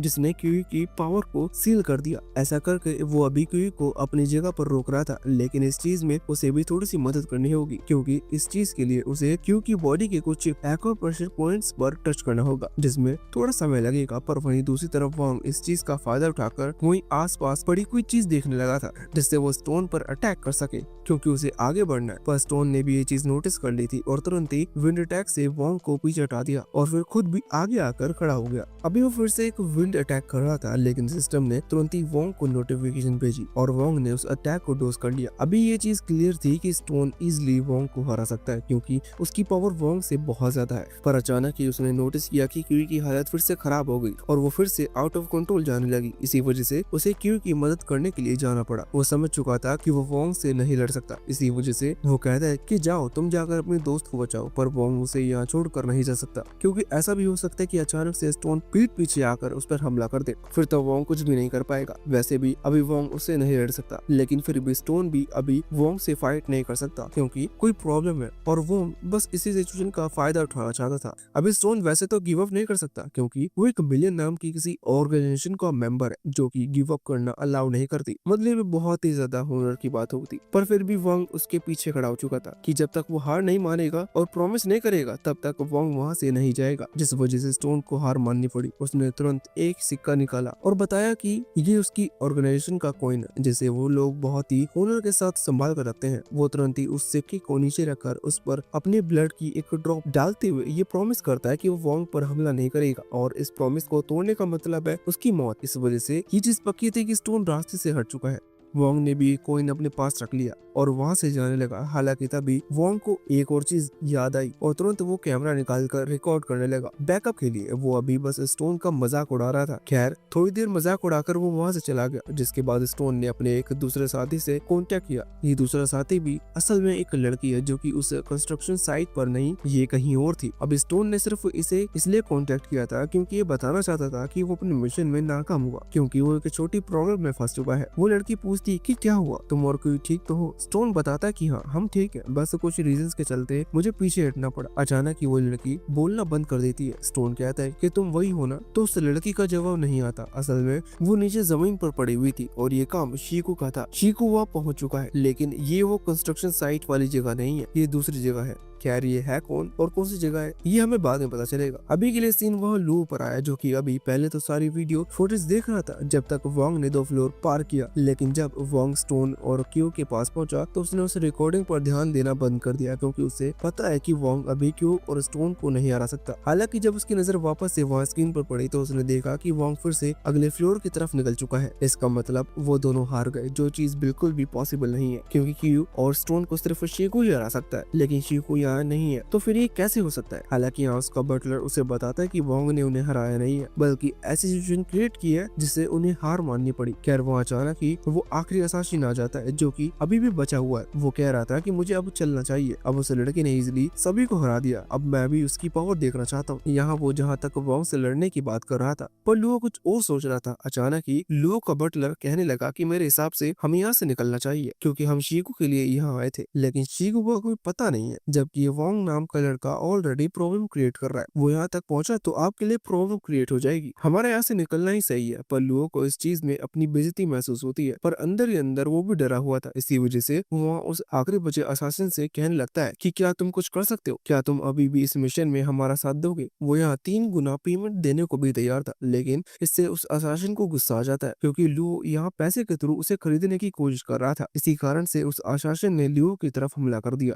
जिस अटैक से उस बटलर ने लुओ को बचा लिया था। लेकिन वो अटैक सिर्फ एक वार्निंग अटैक था, इसी वजह से वो बटलर उसे रोक पाया। वो यहाँ लुओ को समझाता है कि अगली बार से इस असासिन को गुस्सा मत दिलाना। वैसे भी वोंग अगले फ्लोर पर आकर वहाँ का दरवाजा तोड़कर अंदर घुसता है। इस बीच सिस्टम ने उसे बता दिया था कि जब वो लोग यहाँ आए थे तो उसने टोटल 7 पावरफुल लोगों की एनर्जी को महसूस किया था, जिसमें से 5 से वैंग लड़ चुका है। इसका मतलब यही है कि आगे वाले फ्लोर पर उसने भी उनसे भी ज्यादा ताकतवर कोई गार्ड करने के लिए खड़ा होगा। हालांकि उस जगह पर आकर वोंग को सामने कोई भी नहीं दिखता। वोंग को लगता है कि शायद वो यहाँ से ऑलरेडी चला गया, लेकिन अचानक ही वोंग को किसी की आवाज सुनाई देती है और वो तुरंत ही पीछे पलटता है। यहाँ भी ऊपर की साइड एक लड़का बैठा हुआ था, इसका नाम शैंग है और ये इस फ्लोर का गार्ड है। अभी शैंग और साथ ही उसके कंधे का पपेट बहुत ही ज्यादा कॉन्फिडेंट लग रहे थे। इसी वजह से वैंग तुरंत ही अपने सिस्टम से पूछता है कि शैंग का पावर लेवल क्या है। सिस्टम थोड़ी देर में बताता है कि शैंग का पावर लेवल 7 है, मतलब वैंग इजिली उससे लड़ सकता है। लेकिन वैंग को अभी भी इस चीज का यकीन नहीं हो रहा था, क्योंकि शैंग कुछ ज्यादा ही कॉन्फिडेंट लग रहा है। हालांकि सिस्टम फिर से थोड़ी छानबीन करके बताता है कि शैंग का पावर लेवल भले ही 7 हो, लेकिन उसके कंधे पर जो पपेट बैठा है उसका पावर लेवल अभी बहुत ज्यादा है। वो बताता है कि वैंग ने जो अभी अभी एक एडवांस स्टोन यूज किया अपनी एनर्जी को बढ़ाने के लिए, सेम उसी तरह की पावर वहाँ उस पपेट के पास है। साथ ही शैंग भी कहता है कि वो सच में एक नॉर्मल ह्यूमन है, लेकिन नॉर्मल ह्यूमन तालिस्मान से अपनी पावर इंक्रीज कर सकते हैं। अभी शैंग ने अपने पैर पर एक तालिस्मान लगा रखा था, जिससे उसकी मसल स्ट्रेंथ और स्पीड बहुत ही ज्यादा बढ़ चुकी थी। वो तुरंत ही अपनी पूरी बात कर वैंग के चेहरे पर हमला करता है और किक मार कर सीधा वैंग को दीवार से दे मारता है, जिससे दीवार टूट चुकी थी। वैंग को भी समझ में नहीं आ रहा था कि उसके साथ ये हुआ क्या। वहाँ दूसरी तरफ शैंग ने जब ये बात कही थी कि वो एक नॉर्मल ह्यूमन है, तो उसकी बात तो पूरी तरह से सही थी, बस उसने अपने बारे में एक खासियत नहीं बताई कि वो अमीर है, जिस वजह से वो वोंग से इस तरह के कई सारे तालिस्मान खरीद चुका है। उसके पास भी अभी इसी तरह की कई और तालिस्मान है, जिनसे वो अपनी पावर को कई गुना बढ़ा सकता है। खैर तभी वैंग उसकी तरफ कुछ बोतल्स फेंकता है और कहता है कि मैं भी देखता हूँ कि उन मॉन्क्स ने तुम्हें क्या सिखाया है। यहाँ शैंग ने उन कांच की बोतल्स को इजिली तोड़ दिया था। तभी वैंग शैंग पर हमला करने लग जाता है, लेकिन शैंग वैंग के हमले को रोककर उससे जोरदार लात मारते हुए फिर से पीछे फेंक देता है। शैंग की स्ट्रेंथ बहुत ज्यादा थी, इसी वजह से वैंग के अटैक काम नहीं कर रहे थे। हालांकि वैंग इस फाइट को ईमानदारी से लड़ने के लिए नहीं आया, उसे वैसे भी किसी को बचाना है और उसे जल्दी भी है। इसी वजह से वैंग ने वही जोर से लात मारते हुए धूल शैंग की आंखों में उड़ा दी और शैंग जब धूल हटाने लगा तो वैंग ने हमला करना शुरू कर दिया। अभी शैंग अपनी आंखें नहीं खोल पा रहा था, इसी वजह से वैंग के अटैक्स रोकने में थोड़ी प्रॉब्लम हो रही थी। लेकिन फिर भी तारीफ की बात है कि उसने वैंग के लगभग सभी अटैक को डोज कर लिया। साथ ही कुछ अटैक्स वो टैकल भी करते जा रहा था, वो भी बिना अपनी आंखें खोले। वैंग भले ही इस सीरीज का मेन कैरेक्टर हो, लेकिन फिर भी शैंग फाइट अच्छी तरह से करना जानता है। खैर इस तरह से वो जीत नहीं सकता, इसी वजह से वैंग के हमले को रोकते हुए दूसरे हाथ से एक बहुत ही महंगी आई ड्रॉप निकालता है और उसे अपनी आंखों में डाल लेता है, जिससे उसे फिर से उसे दिखना शुरू हो चुका था। उसने अपनी आंखें खोल ली थी, इसी वजह से अभी फाइट उसके लिए थोड़ी आसान हो गई। अभी वैंग तभी से लगातार हमले कर रहा था जिन्हें शैंक अभी भी रोक रहा था। अचानक ही शैंक अपनी दूसरी पॉकेट से एक एक्सप्लोसिव तालिस्मान निकालता है और उसे वैंग की चेस्ट पर लगाकर धक्का मारते हुए वैंग को दूर हटा देता है। उस तालिस्मान से वैंग को थोड़ा और डैमेज पहुंच जाता है, पर फिर से वो हमला करने लगा था, जो देखकर शैंक भी आगे बढ़कर अटैक करना शुरू करता है और एक बार फिर से जोरदार लात मारकर वैंग को दूर फेंक देता है। अभी इस अटैक से वैंग को अच्छा खासा डैमेज पहुंच चुका था, जिस वजह से उसे फिर से खड़े होने में थोड़ा समय लगता है, लेकिन फिर भी किसी तरह से वो खड़ा हो जाता है। हालांकि उसी समय वो नोटिस करता है कि शैंक का वो पपेट, जो कि इतनी देर से शांत था, अचानक उसकी तरफ हमला करने लगा। वॉन्ग ने सबसे पहले उसे डोज किया, लेकिन अचानक ही फिर से वो पपेट एक जगह पर रुककर किसी तरह की ग्रीन एनर्जी वैंग की तरफ फेंकने लगा। वैंग को नहीं पता कि ये एनर्जी क्या है, लेकिन फिर भी ये चीज क्लियर है कि अगर तब वो एनर्जी वॉन्ग को हिट करती तो उसे अच्छी खासी चोट पहुंचेगी और शायद वो मारा भी जाए। इसी डर की वजह से वो उन हमलों को डोज करने लग जाता है। यहाँ वैंग ने थोड़ी समझदारी दिखाई, क्योंकि वो उन एनर्जी बीम को डोज करते हुए धीरे धीरे उस पपेट के करीब बढ़ रहा है। अभी वैंग उस पपेट के पास आकर उसे नॉकआउट तो कर देता है, लेकिन इस बीच वो ये भूल जाता है कि उसका असली अपोनेंट शैंक था। अभी जितनी देर वैंग उस पपेट के साथ डिस्ट्रैक्ट रहा था, तब शैंक ऑलरेडी अपने अगले अटैक की तैयारी कर चुका था। शैंक अचानक से छलांग लगाकर वैंग पर हमला करता है और इस बार वो लात नहीं बल्कि पंच मारता है, जिससे वैंग के मुंह से खून निकलने लग जाता है। ये पंच सच में बहुत ज्यादा पावरफुल था, क्योंकि शैंक ने इसमें ना जाने किस किस तालिस्मान का इस्तेमाल किया था। अभी वैंग का चेहरा बड़ा अजीब लग रहा था, क्योंकि उसके मुंह से खून निकल रहा है। साथ ही वहाँ शैंक के चेहरे पर स्माइल थी, क्योंकि उसे ना जाने क्यों पर इस तरह के दूसरों को चोट पहुंचाने में मजा आता है। हालांकि अचानक ही वो वैंग के चेहरे पर स्माइल करता है, जिसका राज उसे कुछ देर बाद पता चलेगा जब शैंक ने हमला किया। इस बीच वैंग के नजदीक गया। वैंग ने भी अटैक को झेल लिया था, लेकिन साथ ही दूसरे हाथ से शैंक के बाल पकड़ लिए थे। वैंग उन बालों को खींचता है और शैंक को दर्द होता है और वो वैंग के हाथ से बालों को छुड़ाने लगता है। ये परफेक्ट टाइम था एक क्लोज रेंज अटैक करने के लिए। अभी तक वैंग के जितने भी हमले थे शैंक ने सभी को डोज किया था या फिर टैकल किया, मतलब किसी भी हमले को उसने खुद के ऊपर नहीं लिया था, जिस वजह से वैंग की पावर का नहीं पता। वैंग ऑलरेडी अपनी पावर को बहुत बढ़ा चुका है, इसी वजह से वो सारी पावर एक पंच में ट्रांसफॉर्म कर जोरदार मुक्का यहाँ शैंक के पेट में मार देता है, जिसकी वजह से शैंक बहुत ज्यादा दूर फेंक चुका था। अभी वैंग को खुद अपने डिसीजन पर रिग्रेट हो रहा था, क्योंकि पहले जो चीज तो ये उसने कुछ ज्यादा ही पावर का इस्तेमाल किया, और दूसरी चीज ये कि शैंक ऑलरेडी बता चुका था कि वो एक नॉर्मल ह्यूमन है और साथ ही उसके पावर पॉइंट 6 है। इसका मतलब उसके पास ज्यादा पावर नहीं है। अभी वैंग सोच रहा था कि कहीं उसके इस मुक्के की वजह से शैंक मारा ना गया हो। हालांकि तभी वैंग नोटिस करता है कि शैंक के बाल वैंग के हाथ में रह गए, मतलब उसके बाल जा चुके हैं या फिर अच्छे खासे बाल टूट चुके हैं। वो अचानक ही शैंक हिलना शुरू करता है, जिससे वैंग तो ये समझ गया था कि चलो शैंक मरा नहीं, पर अचानक ही जब शैंक यहाँ खड़ा होता है तो वैंग की तारीफ करने लग जाता है, क्योंकि वैंग ने सच में उसे लगभग जान से ही मार दिया था। वो तो उसने इस तरह की सिचुएशन से बचने के लिए ऑलरेडी अपनी चेस्ट पर एक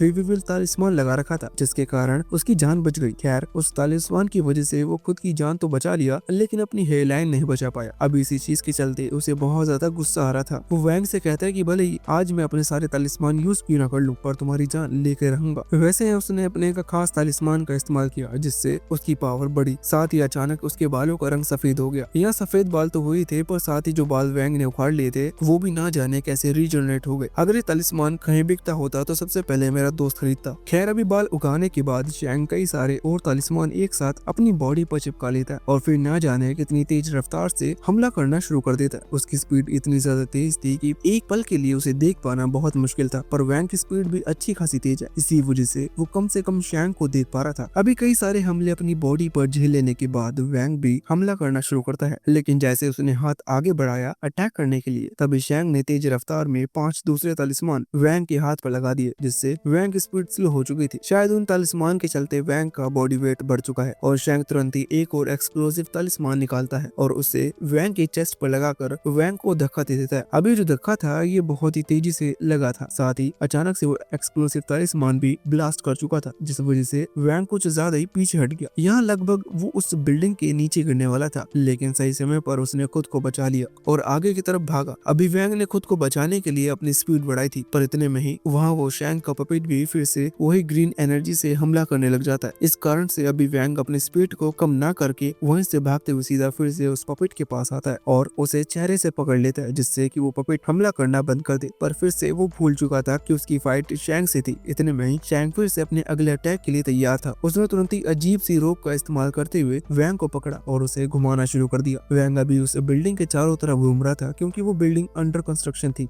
जिस वजह से आसपास की दीवार नहीं है। यहाँ शैंग वैंग को गोल घुमा कर सीधा एक दीवार से जाकर दे मारता है। वैंग यहाँ चौथी बार वॉल से टकराया है, पर फिर भी हर बार वॉल ही टूटी है। वोंग का एक भी दांत नहीं, वो अच्छा टूथपेस्ट यूज करता है। वैसे अभी वोंग को इस तरह से मार खाता हुआ देख वहाँ शैंग बहुत खुश था। वो तुरंत वैंग के पास आता है। वैंग अभी फिर से खड़े होने की कोशिश कर रहा था। शैंग उससे कहने लगता है कि तुम्हें पता है कि अभी अभी जो तलिस्मान में तुम्हारे हाथ पर लगाए थे वो कितने महंगे थे। वो उनका प्राइस 3.5 मिलियन बताता है, जो कि सच में बहुत ज्यादा है। हालांकि वैंग ने थोड़ी कहा था कि वो उन तलिस्मान का इस्तेमाल करे। खैर शैंग ये इसलिए बता रहा था क्योंकि अभी तक वो तलिस्मान पूरी तरह से काम करना शुरू किए ही नहीं थे। वो तुरंत ही उनकी पावर एक्टिवेट करता है और शैंग जब हमला करने के लिए कोशिश करता है तो अचानक वैंग के हाथ भारी हो जाते हैं, क्योंकि उन तालिस्मान की वजह से वैंग के हाथ का वजन बहुत ही ज्यादा बढ़ चुका था। वैंग अभी खुद के हाथों को उठा नहीं पा रहा था। इतने में ही शैंग कहने लगता है कि मैं तुम्हें एक और तालिस्मान दिखाना चाहता हूँ, इसका छोटा वजन तुम पहले ही देख चुके हो। अभी शैंग अपने पास से एक एक्सक्लूसिव एक्सप्लोसिव तालिस्मान निकालता है। एक्सक्लूसिव इसलिए क्योंकि ये सच में बहुत ज्यादा महंगा था। अभी शैंग कह रहा था कि इतने महंगे तालिस्मान को उसने बस इमरजेंसी के लिए खरीदा था, लेकिन अभी वैंग को खत्म करने के लिए वो इतने पैसे खर्च कर सकता है। इतना कहकर वो उस तालिस्मान को वैंग की तरफ फेंकता है और उसे एक्टिवेट कर देता है, जिससे वहाँ एक बहुत ही तेज धमाका होता है। इस धमाके की वजह से वो बिल्डिंग का हिस्सा अभी आग में जलने लगता है। अभी दूसरी तरफ लुओ, जो कि सीसीटीवी से इस फाइट को देख रहा था, वो बहुत ज्यादा खुश था क्योंकि उसे लग रहा था कि वैंग अब तक तो मारा जा चुका होगा। लेकिन यहाँ आग की लपटें जैसे ही हटती हैं तो शैंग देखता है कि वैंग अभी भी वहीं बैठा हुआ है जहाँ वो पहले बैठा था। वैंग ने सही समय पर अपनी इन्वेंट्री से एक शोवल समन की, जिससे उसने खुद को बचा लिया। अब मुझे नहीं पता कि एक शोवल से वो इतने खतरनाक धमाके से कैसे बच गया। खैर एक पल के लिए समझा जा सकता है कि उस शोवल की मदद से वैंग ने अपने फेस को कवर किया और खुद को बचा लिया, लेकिन बाकी बॉडी कैसे बची? साथ ही उसके कपड़े भी अभी पूरी तरह से नहीं जले हैं, जबकि पीछे की ईंटों की दीवार जल चुकी है। वैसे भी इन सबको देखकर अभी शैंग सबसे ज्यादा हैरान था, क्योंकि उसका इतना महंगा तालिस्मान वेस्ट चला गया। वैंग को कुछ फर्क नहीं पड़ा। अभी गुस्से में शैंग तुरंत ही अपने उस पपेट को पकड़ता है और सीधा वैंग की तरफ फेंक देता है। यहाँ उसने फेंकते हुए बस उसकी स्पीड को बढ़ाया था, क्योंकि वो पपेट ऑलरेडी एक खतरनाक एनर्जी ब्लास्ट की तैयारी कर चुका है। वो यहाँ वैंग के पास जैसे पहुंचता है तो अटैक करने वाला होता है, लेकिन उतने में वैंग ने अपने उसी आधी जलती हुई शोवल की मदद से उस पपेट को साइड हटा दिया। साथ ही शैंग जिस रस्सी की मदद से उस पपेट को कंट्रोल करता है, उस रस्सी को भी वैंग ने पकड़ लिया। वो रस्सी अच्छी खासी मजबूत है, इसी वजह से वो टूट नहीं सकती, मतलब इजिली नहीं टूट सकती। इसका कारण शैंग फिर से वैंग को खींचने की कोशिश कर रहा था, क्योंकि पहले भी शैंग ने इसी रस्सी की मदद से वैंग को गोल गोल घुमाकर दीवार की तरफ फेंका था, पर शैंग भूल गया कि उसने वैंग के हाथ पर वो 5 हैवी वेट तालिस्मान यूज किए हैं, जिस कारण से अब उसका वजन इतना ज्यादा हो गया है कि खुद शैंग भी उसे नहीं खींच सकता। वैंग भी समझ चुका था, इस वजह से वो खुद ही दूसरे हाथ से उस रस्सी को खींचता है, जिससे इजिली उसने शैंग को अपनी तरफ खींच लिया था। यहाँ वो शैंग को बॉल की तरह यूज कर खेल रहा था। आखिर में वैंग फिर से अपने पंच में पूरी पावर यूज करता है और शैंग को जोरदार मुक्का मारता है। ये पंच इतना ज्यादा खतरनाक था कि शैंग की पूरी हवा निकल चुकी थी। इसका मतलब फाइनली अब वो हार चुका है। वैंग भी अभी इस चीज से थोड़ा रिलैक्स महसूस करता है, क्योंकि कम से कम शैंग को हराने में उसकी जान नहीं गई। वैसे वहाँ दूसरी तरफ अभी शैंग को हारता हुआ देख लुओ हैरान था। तभी उसका बटलर वहाँ आता है और उसे समझाने लगता है कि लुओ को यहाँ से निकलना चाहिए, क्योंकि वैंग शैंग को भी हरा चुका है। अब अगर ऐसे में शीकू यहाँ आता है तो उसका दूसरा कोई ओपोनेंट नहीं रहेगा और वो इजिली लुओ से लड़ पाएगा, मतलब लुओ यहाँ मारा जा सकता है। इसी चीज की उस बटलर को चिंता हो रही है, इसी वजह से वो वही सुझाव दे रहा था, पर लुओ उसकी बात नहीं सुनता। लुओ कहता है कि मैं जानता हूँ तुम्हें मेरी चिंता हो रही है, लेकिन मैं यहाँ से नहीं रह सकता। पिछली बार लड़ाई में मैं अपनी उंगलियां खो चुका हूँ। ये सिर्फ उंगलियों को नहीं थी, ये मेरी इज्जत की थी। इसी वजह से अब मैं कोई लोगों को मुंह दिखाने के लायक नहीं रहा। मेरा शीकू जैसे आदमी से हारना ये इन फैमिली की बदनामी जैसा है, इसी वजह से मैं यहाँ से नहीं जाऊंगा। वैसे वहाँ दूसरी तरफ वैंग अभी जब आगे बढ़ रहा था तो वो नोटिस करता है कि उसकी बहुत ज्यादा एनर्जी यूज हो चुकी है। इसका मतलब उसे आगे लड़ने में प्रॉब्लम होगी। लेकिन इतने में ही उसे एक आवाज सुनाई देती है। वो जैसे ही पलटता है तो देखता है कि शैंग का वो पपेट जो कि वहीं जमीन पर पड़ा हुआ था वो अजीब बिहेव कर रहा है। ये चीज हमें ऑलरेडी बताई थी कि उस पपेट के अंदर एक स्टोन है जो कि एक पावर स्टोन है, जैसा पावर स्टोन वैंग ने यूज किया था अपनी पावर को बढ़ाने में। वही सेम स्टोन अभी उन पपेट को पावर दे रहा था, लेकिन जब पपेट हार चुका है तो वो स्टोन इजिली ब्लास्ट कर सकता है और उसका पूरा कंट्रोल शैंग के पास है। इसी वजह से इस चीज को अपना आखिरी मौका समझते हुए शैंग तुरंत उस बिल्डिंग से नीचे कूद गया और अपने चेस्ट पर एक ग्रेविटी तलिस्मान लगा लिया, इससे वो जमीन पर नहीं गिरेगा। या ऐसा करने के बाद उसने तुरंत उस तलिस्मान एक्टिवेट कर दिया था जिससे कि धमाका हो और वैंग मारा जाए, पर शॉकिंगली कोई धमाका नहीं हुआ। शैंग ये देखकर बहुत ज्यादा हैरान था, उसे समझ में नहीं आ रहा था, पर अभी वो ऊपर की तरफ देखता है कि वैंग वहाँ बिल्डिंग से छलांग लगा रहा है। वैंग शैंग को जिंदा नहीं जाने देगा, इसी वजह से उसने छलांग लगाई और यहाँ वैंग को नीचे की तरफ आता हुआ देख शैंग तुरंत ही ऊपर से नीचे गिरने वाले पत्थरों को ग्रेविटी तलिस्मान लगा देता है, जिससे वो भी फ्लोट करने लगे थे। शैंग उनका इस्तेमाल कर रहा था प्लेटफॉर्म की तरह खड़े होने के लिए। इसी बीच वो वैंग से लड़ना शुरू करता है। शैंग के पास ज्यादा पावर नहीं बची है, इसीलिए वो जानता है कि उसे बस अपने तलिस्मान से ही वैंग को हराना होगा। इसीलिए इस बीच वो कई सारे एक्सप्लोसिव तलिस्मान वैंग का इस्तेमाल करता है, जिनसे वैंग ने खुद को बचा लिया था। यह शैंग उन पत्थरों पर भी तलिस्मान लगा रहा था जो कि ऊपर से गिर रहे हैं, साथ ही उन्हें वैंग की तरफ फेंक कर एज ए बॉम्ब इस्तेमाल कर रहा था, पर वैंग इजिली उनसे बच भी जाता है और साथ ही एक एक्सप्लोसिव तलिस्मान लगे हुए स्टोन पर खड़ा होता है, जिससे धमाके के बाद वैंग की स्पीड बढ़ चुकी थी और वो सीधा ऊपर की तरफ फिक गया था। अभी उसका इस्तेमाल कर वैंग सीधा यहाँ शैंग के नजदीक आ गया, जो कि ऑलरेडी हवा में था। वैंग उस पर हमला करता है और सीधा जमीन पर लेकर गिरा देता है। यहाँ शैंग ने ऑलरेडी कई सारे एक्सप्लोसिव तलिस्मान इस्तेमाल किए थे, इसलिए वैंग लगभग मारे जाने वाला था, लेकिन मेमोरी में उसे चिन याओ दिखाई देती है, जिसे बचाने के लिए यहाँ वो आया है। इसी कारण से उसे फिर से होश आ गया। अभी उस धमाके के बाद शैंग जमीन पर था। वैंग को लगा कि वो मारा जा चुका होगा। वैंग भी अपने क्यूब में ट्रांसफॉर्म हो चुका था। वैंग को लग रहा था कि शायद वो भी मारा गया, लेकिन सिस्टम की पावर ने उसे बचा लिया था। यहाँ जब वैंग वापस क्यूब से निकला तो उसने देखा कि शैंग वहाँ जमीन पर है ही नहीं। उसका सिस्टम उसे बताता है कि शैंग ने किसी टेलीपोर्टेशन तलिस्मान का इस्तेमाल किया होगा खुद को बचाने के लिए। वैंग को सुनकर बहुत गुस्सा आता है, क्योंकि इतनी देर लड़ने के बाद भी शैंग अभी भी जिंदा है, लेकिन फिर भी शैंग वैंग के यहाँ आने का कारण नहीं था। कारण शिन याओ है, जिसे वैंग को बचाना है। अभी यही सोचकर वैंग तुरंत ही वहाँ से निकल पड़ा। किसी तरह से चलते फिरते वैंग फिर से टॉप फ्लोर पर पहुंचता है। ये जिस फ्लोर पर वैंग ने शैंग से फाइट की थी, उस फ्लोर को पार करके अगले फ्लोर पर वैंग को हुआंग मिला, जिसके कारण ये सब शुरू हुआ। वैंग को भी उस पर गुस्सा आ रहा था, लेकिन यह हुआंग से लड़ने का समय नहीं है। फिर भी वैंग उसे कॉलर से पकड़कर याओ का पता पूछता है। हुआंग एक कमरे की तरफ पॉइंट करता है और वैंग तुरंत उस कमरे में भागता है। अभी यहाँ उस कमरे के बाहर आने के बाद वैंग देखता है कि वो दरवाजा लॉक है। यहाँ वैंग दरवाजा खोलने की कोशिश कर रहा था और वो अंदर से याओ, जो कि वैंग को आता हुआ देख चुकी है, वो उसे ऐसा करने से मना कर रही थी। हालांकि वैंग ने ये चीज नोटिस नहीं की थी, इसी वजह से वैंग दरवाजा खोलता है और अंदर आता है। यहाँ रस्सियों से याओ बंधी हुई थी और उसके मुंह पर भी टेप लगा हुआ था। वैंग रस्सी खोलता है और फिर आखिर में वो टेप हटाता है। ये सब हो जाने के बाद याओ बताती है कि उसके चेयर के नीचे बॉम्ब लगा हुआ है, अगर वो चेयर से उठती है तो बॉम्ब फट जाएगा। हालांकि वैंग अभी कई बार फट चुका है, मतलब अब और वो कितना ही फटेगा। इसी वजह से वैंग ने बिना डरे उस बॉम्ब को निकाल लिया। वैंग ने कुछ और सोच रखा था। उसने सोचा कि वो इस बॉम्ब को इस बिल्डिंग से बाहर टेलीपोर्ट कर देगा, जिससे बॉम्ब के फटने का कोई असर नहीं होगा। पर तभी लुओ वहाँ आया, जिसने दरवाजा लगा दिया और वैंग को बताया कि ये पूरा कमरा शैंग के बने हुए तलिस्मान से कवर है, जिस वजह से कोई भी यहाँ से बाहर टेलीपोर्ट नहीं हो सकता। यहाँ वो शैंग के बनाए हुए तलिस्मान की बात नहीं कर रहा था, बल्कि शैंग के खरीदे हुए तलिस्मान की बात कर रहा था। खैर, अब बात जो भी हो, वैंग यहाँ से बाहर नहीं निकल सकता, मतलब वो बॉम्ब फटेगा तो यहाँ अंदर ही फटेगा। ये सोचकर वैंग की फट रही थी, पर तभी उसे एक दूसरा आइडिया आया। वैंग तुरंत ही उस बॉम्ब को अपने ही क्यूब के अंदर टेलीपोर्ट कर लेता है। कम से कम इससे याओ की जान बच जाएगी। वैंग भी सोच रहा था कि क्यूब के अंदर फटे तो फटे, उससे उसका क्या, कम से कम उसकी गर्लफ्रेंड तो बच जाएगी। अभी याओ भी वैंग को वहाँ देखकर बहुत ज्यादा खुश थी। पहले उसे बॉम्ब का डर था, लेकिन अब बॉम्ब का डर नहीं है, इसलिए वो वैंग को तुरंत ही हक कर शुक्रिया कहने लगती है। वैंग की भी हालत अभी खराब थी। अचानक ही वो बॉम्ब उसके क्यूब के अंदर फटता है और वैंग के मुंह से खून निकलता है और वो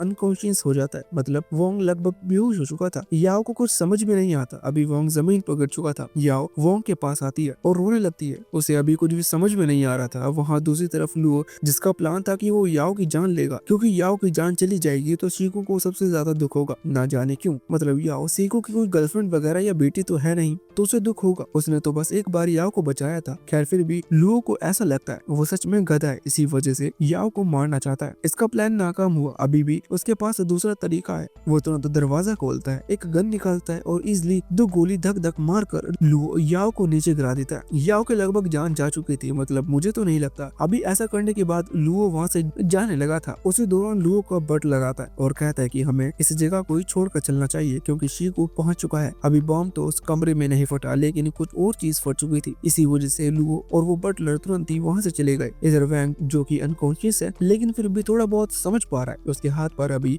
याओ का ब्लड था। वैंग अभी बहुत ज्यादा दर्द में था, लेकिन फिर भी वो किसी तरह से बैठता है और फैसला करता है कि बेहोश होने से पहले उसे किसी भी तरह से याओ को हॉस्पिटल पहुंचाना होगा, तभी वो बच सकती है। पर इतने इतने में ही वहाँ शीकू आ गया। शीकू वैंग से कहता है कि वो याओ को नहीं बचा पाएगा। इतना कहकर उसने याओ को उठाया और खुद उस बिल्डिंग से छलांग लगा दी। वैंग को नहीं पता कि शीकू नाम का आदमी है कौन। वैंग के लिए अभी सिचुएशन कुछ ऐसी थी कि एक अजीब सा रैंडम आदमी आया जिसने याओ को उठाया और बिल्डिंग से छलांग लगा दी। अभी तुम लोग कुछ भी कहो, पर अगर वैंग के पर्सपेक्टिव से देखा जाए तो ये सब सही चल रहा है। याओ को लगा कि शायद वो रैंडम आदमी और साथ ही याओ इतनी बड़ी बिल्डिंग से छलांग लगाकर मारे जा चुके होंगे, पर शॉकिंगली अचानक ही शीकू याओ को लेकर वहाँ हवा में फ्लोट करने लगता है। यहाँ से जाने से पहले वो वॉन्ग से कहता है कि यहाँ जो कुछ भी हुआ ये सब उसी की वजह से हुआ, इसी वजह से आगे की सिचुएशन वो खुद संभाल लेगा। इस तरह कहकर वो याओ को लेकर टेलीपोर्ट हो गया। अभी कम से कम वो वॉन्ग को एक बैंडेज देकर जा सकता था। वैंग को इतनी ज्यादा चोट लगी हुई है। वैसे इसके बाद अब कहानी कुछ समय आगे शिफ्ट होती है। शिन याओ के पेरेंट्स को दिखाया जाता है जो कि अभी कुछ ज्यादा ही दुखी है। उन्हें यही पता है कि उनकी बेटी किडनैप हो चुकी है, जिसकी शायद अब तक जान भी चली गई होगी। वही दूसरी तरफ वैंग, जिससे सब पता है, वो अभी बहुत ज्यादा दुखी है क्योंकि वो कुछ कर नहीं पा रहा। उसे नहीं पता कि शीकू के साथ कैसे कांटेक्ट करना है। वैंग ने अभी अपनी चोटों को तो हील कर ली थी, लेकिन फिर भी अभी उसका पावर लेवल उतना ही है जितना पहले था। उसे अपनी पावर को बढ़ाना है और साथ ही शीकू का पता लगाना है। अभी वो उदास होकर यही कह रहा था कि आखिर उसे मैं कहाँ ढूंढूं। इतने में ही वो एक गाड़ी आकर रुकती है। उस गाड़ी से एक लेडी निकलती है और वैंग से कहती है कि वो उससे कुछ बात करना चाहती है।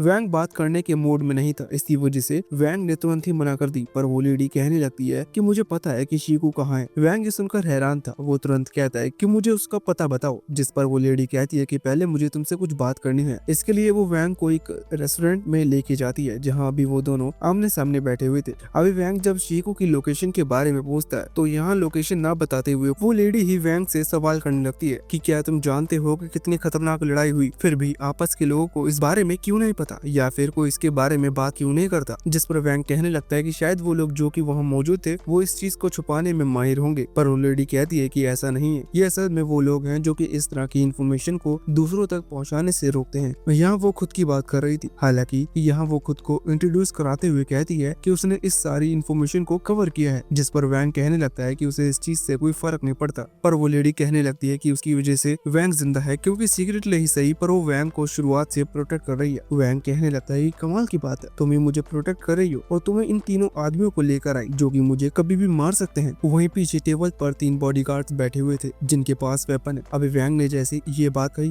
वो तीनों ही खड़े हो गए क्योंकि उन्हें खतरा महसूस हुआ। साथ ही उस लेडी ने भी अपनी गन निकालना शुरू कर दी थी। पर वैंग कहता है कि तुम लोगों को इतना सीरियस होने की जरूरत नहीं, अगर तुम लोग वेपन निकालते हो फिर तुम मुझसे बात नहीं कर पाओगे, मैं यहाँ से चला जाऊंगा। वैंग को अभी बिल्कुल भी डर नहीं था उनसे लड़ने का, क्योंकि वैंग जानता है कि वैंग उन्हें हरा देगा। अभी वैंग कहता है कि मुझे बस याओ की लोकेशन जाननी है, इसलिए मैं तुम्हारी बात सुनने को तैयार हूँ। और वैसे भी तुमने मुझे यहाँ बात करने के लिए बुलाया था, न कि लड़ने के लिए। हमला करना होता तो तुम वहाँ ब्रिज के पास भी कर सकती थी। वैंग की ये बात बिल्कुल सही थी, इसी वजह से वो लेडी भी अपने बॉडीगार्ड्स को शांत होने का कहती है और वहीं बैठने लगती है। वैंग उसी दौरान उस लेडी की आइडेंटिटी कार्ड को नोटिस करता है जो कि अभी छुप छुप कर वैंग को देख रहा है। वहाँ उस पर फोकस करने के बाद वैंग को पता चलता है कि सामने बैठी लेडी का नाम यूजिन है, जो कि एक स्पेशल फोर्स का मेंबर है। ये स्पेशल फोर्स असल में सुपर नेचुरल ह्यूमन से डील करती है, मतलब संभालती है कि उन लोगों के बारे में नॉर्मल ह्यूमन को पता ना चले, और साथ ही कुछ ऐसे काम जो कि सही नहीं है उन्हें होने से रोकती है। अभी ये चीज भी क्लियर थी कि यूजिन नाम की जो लेडी है ये इस स्पेशल फोर्स में इतनी अच्छी पोजीशन पर होगी भी इसके पास इतने सारे बॉडीगार्ड्स हैं। वैसे अभी वो अपना आईडी कार्ड छुपाती है और कहती है कि क्या अब मेरी बात पर विश्वास करोगे, जिस पर वैंग कहता है कि वो शुरुआत से उसकी बात पर विश्वास कर रहा है, वो जो चाहे वो बता सकती है, क्योंकि पहले ही वैंग ऐसी कई सारी चीजें देख चुका है जो कि रियल लाइफ में होना पॉसिबल नहीं है। खैर वैंग के मन में अभी एक और सवाल था जो कि वो यूजिन के सामने नहीं रखता। वैंग सोच रहा था कि जिन फाइटर्स से अभी अभी उसकी फाइट हुई, क्या उन लोगों के पास भी सिस्टम था, मतलब क्या वो भी अपने सिर में अजीब सी आवाज को बोलता हुआ सुन पाते होंगे। अभी वैंग को इस चीज के बारे में नहीं पता, इसी वजह से वो यूजिन के सामने भी ये बात नहीं रखता, क्योंकि किसी ऐसे पर्सन को अपनी ज्यादा इन्फॉर्मेशन देना जिसे हम जानते नहीं बिल्कुल भी सही चीज नहीं है। वैसे यहाँ वैंग यूजिन से पूछता है कि आखिर उसे वैंग से क्या काम है, जिस पर यूजिन बताते हैं कि उसे अभी अभी बताया कि वो लोग सभी ऐसे लोगों को प्रोटेक्ट करते हैं जिन लोगों के पास सुपर नेचुरल पावर है, वो उन्हें असली दुनिया के सामने आने से रोकते हैं, और साथ ही कई सीक्रेटली भी ऐसे मिशन चलते हैं जिससे ऐसे कुछ लोगों की जान ऑलरेडी बचाई जा चुकी है। इसके बदले स्पेशल फोर्स चाहती है कि सुपर सुपर नेचुरल पावर वाले लोग भी उनकी मदद करें। अभी वैंग ये सुनते ही सारा मामला समझ चुका था। वैंग कहने लगता है कि क्या तुम चाहती हो कि मैं भी एक बॉडीगार्ड की तरह तुम्हारी मदद करूं? ये तो वैसे तो कितने ज्यादा कमजोर है। वैंग की बात बिल्कुल सही थी, क्योंकि इस तरह के बॉडीगार्ड्स उन स्पेशल फोर्स वालों की कैटेगरी वाइज में रखा है। मतलब सच में वो लोग ज्यादा ताकतवर गिनती में नहीं आते। अभी एक बॉडीगार्ड यहाँ यूजिन के कान में कह रहा था कि कैटेगरी वाइज देखें तो वैंग बी रैंक पर है, इसलिए अगर वो हमारी मदद करने के लिए मना भी करता है तो वो भी हम उसे फोर्स नहीं कर पाएंगे। खैर यूजिन को लगता है कि वैंग उसकी मदद के लिए मान जाएगा। वो कहती है कि हमें तुम्हारा ज्यादा समय नहीं चाहिए, हमें सिर्फ 3 मिशन के अंदर तुम्हारी हेल्प चाहिए। इन मिशन के बीच वैंग को यूजिन का गार्ड बनकर जाना होगा और इन मिशन के पूरा होते ही वो लोग वैंग को शिको की लोकेशन बता देंगे। अभी वैंग ये सुनकर कहता है कि मैं एक मिशन के बदले ये चीज एक्सेप्ट कर सकता था, लेकिन अगर मुझे 3 मिशन पर जाना होगा तो उसके बदले मुझे शिको के साथ शिनाओ की लोकेशन भी चाहिए, क्योंकि मैं असल में उसे ही ढूंढना चाहता हूँ। अगर तुम इसके लिए हाँ करती हो तो मैं भी इन लोगों की मिशन के लिए हाँ कर दूंगा, जिस पर यूजिन ने हाँ कर दी थी।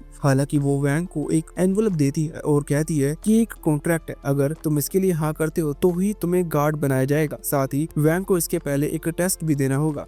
अभी वैंग उस एनवलप को खोलते हुए कह रहा था कि शायद तुम्हें ये चीज ना पता हो, पर मैं एक स्कूल स्टूडेंट हूँ, मुझे रोज स्कूल भी जाना होता है। अगर मैं इतने दिन तक गायब रहा तो उससे किसी को भी शक हो सकता है। पर अब जैसे ही वो उस एनवलप को ओपन कर उस कॉन्ट्रैक्ट को निकालता है तो उसे पता चलता है कि ये पूरा मिशन सिर्फ 1 दिन का रहेगा। साथ ही उस कॉन्ट्रैक्ट में ये भी लिखा था कि वैंग जितने टाइम जब गायब रहेगा उस चीज की जिम्मेदारी उन स्पेशल फोर्स वालों की ही होगी। मतलब सारी सिचुएशन को वो लोग देख लेंगे। वैंग ये देखकर हैरान था। हालांकि अब वैंग के लिए कोई प्रॉब्लम नहीं है, इसलिए वो उस कॉन्ट्रैक्ट के लिए हाँ कर सकता है। पर हाँ करने से पहले वो यूजिन से पूछता है कि क्या सच में तुम पर भरोसा कर सकता हूँ, जिस पर यूजिन कहती है कि इतनी चीज काफी नहीं है मुझ पर भरोसा करने के लिए, तुम पहले ही बहुत कुछ देख चुके हो, अब तुम्हें इसलिए मुझ पर भरोसा कर लेना चाहिए। लेकिन यहाँ विन विन सिचुएशन ही है, क्योंकि अगर यूजिन सच ही कह रही है तो उसे लोकेशन का पता चल जाएगा और फिर वो इजिली शिनाओ को ढूंढ लेगा। लेकिन अगर यूजिन झूठ कह रही है तो अभी वो उस आईडी कार्ड को नोटिस कर चुका था जिसमें स्पेशल कार्ड के बारे में लिखा हुआ है। मतलब सच में बैकग्राउंड में कुछ तो गड़बड़ चल रहा है, इसलिए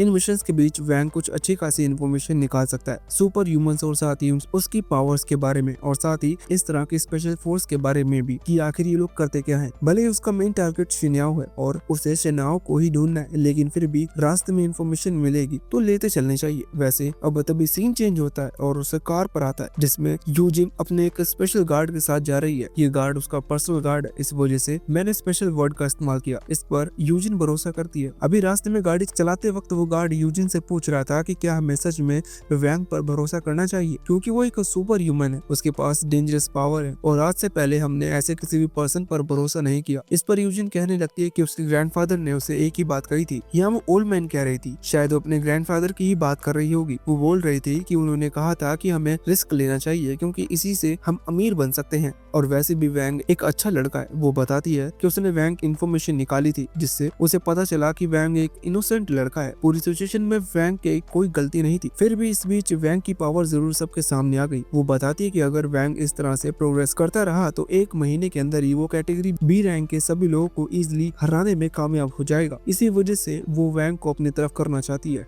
या फिर यूँ कह लो कि इसका थोड़ा इस्तेमाल करना चाहती है। इस पर वो पर्सनल गार्ड कह रहा था कि ये बात तो सही है, पर ध्यान रखना कि कोई गड़बड़ ना हो, वरना इतनी पावर को हम भी नहीं सहन कर पाएंगे। जिस पर वहाँ यूजिन वही रिपीट बात करती है कि रिस्क से ही आदमी अमीर बनता है। खैर इसी बीच हम देखते हैं कि वही उनके सर के ऊपर एक क्यूब रखा है जिसके अंदर वैंग आराम से लेट कर उनकी बातें सुन रहा था। वैंग समझ चुका था कि यूजिन बहुत ही ज्यादा लालची है और वो उसका इस्तेमाल कर रही है, लेकिन ये एक अच्छी चीज है, मतलब बहुत अच्छी चीज होती अगर वो सामने वाले के पास हो और साथ ही तुम्हें पता हो कि उसे किस चीज की लालच है, क्योंकि फिर तुम उसका इस्तेमाल कर सकते हो। वैंग भी अभी यही सोच रहा था। अब जब उसे पता चल चुका है कि यूजिन क्या चाहती है तो वो उसे उस चीज को यूज कर सकता है यूजिन को इस्तेमाल करने के लिए। वैसे अब इसके बाद सीन वापस से उसी कार के अंदर आता है जहाँ अभी वो पर्सनल गार्ड, उसका नाम लिंग है, वो यूजिन से पूछ रहा था कि क्या वो सच में वैंग को शिको की लोकेशन के बारे में बताने वाली है, क्योंकि उन लोगों के पास जितनी इन्फॉर्मेशन है और अगर वो लीक होती है तो वो बहुत बड़ी प्रॉब्लम में फंस जाएंगे। इस पर यूजिन कहती है कि नहीं, वो कभी इन्फॉर्मेशन को लीक नहीं करेगी। वो बताती है कि वैंग को ज्यादा नॉलेज नहीं है, वो अभी कुछ भी नहीं जानता, इस वजह से अगर हम उसे कैटेगरी डी तक की नॉलेज भी देते हैं तो वो भी इसे लगेगा कि उसे काफी नॉलेज मिल गई, जबकि हम उसे कम से कम कुछ बताएंगे ही नहीं। वैसे अभी यहाँ कुछ बातें तो मुझे भी समझ में नहीं आ रही थी, क्योंकि यहाँ क्या चल रहा है ये ज्यादा अच्छे से अभी नहीं समझाया गया, मतलब सब कुछ अलग ही चल रहा है। खैर वैंग ने सारी बातें सुन ली थी, जिस वजह से वो तुरंत ही उस क्यूब से निकल कर आता है और उस कार से दूर हट जाता है। अभी वो कह रहा था कि भले यूजिन उसका इस्तेमाल करने की कोशिश कर रही है, लेकिन फिर भी वो खुद को इस्तेमाल करने देगा, क्योंकि यहाँ वो यूजिन का फायदा उठा रहा है। उसे जितनी इन्फॉर्मेशन खुद से मिलेगी वो उतनी इन्फॉर्मेशन निकाल कर रहेगा। वैसे अभी यहाँ इस सीन के बाद सीन सीधा अगले दिन पर शिफ्ट होता है, जहाँ हम देखते हैं कि वैंग अभी उसी पर्सनल गार्ड के टेस्ट को देने जा रहा था। यूजिन ने कहा था कि उसे वैंग एज अ गार्ड चाहिए 3 मिशन के लिए, जिसके लिए वैंग ने हाँ कर दी। यूजिन ने बताया था कि उसे उसके लिए एक टेस्ट देना होगा, क्योंकि वो ऐसे ही किसी को भी अपना पर्सनल गार्ड नहीं बना सकती। उसने ये बात कहने के बाद वैंग को एक लोकेशन भी दी थी जिस जगह की तरफ अभी वैंग बढ़ रहा है। वैसे कुछ देर में वहाँ पहुँचने के बाद वैंग को पता चलता है कि इस टेस्ट के लिए बहुत सारे लोग आए हैं। ये चीज पहले यूजिन बता चुकी है कि वो किसी को भी पर्सनल गार्ड नहीं बना सकती, इसी वजह से इन लोगों का टेस्ट लिया जाना है। अचानक ही एक आदमी वहाँ आकर इंफॉर्मेशन देना शुरू करता है कि मिस यूजिन के लिए जिसे पर्सनल गार्ड चुना जाएगा उसके अंदर 3 क्वालिटी होनी चाहिए, प्रिपरेशन, स्पीड और कॉम्बैट, जिसके लिए आज वो लोग टेस्ट देने वाले हैं। सबसे पहले टेस्ट के लिए सभी को एक साथ बुलाया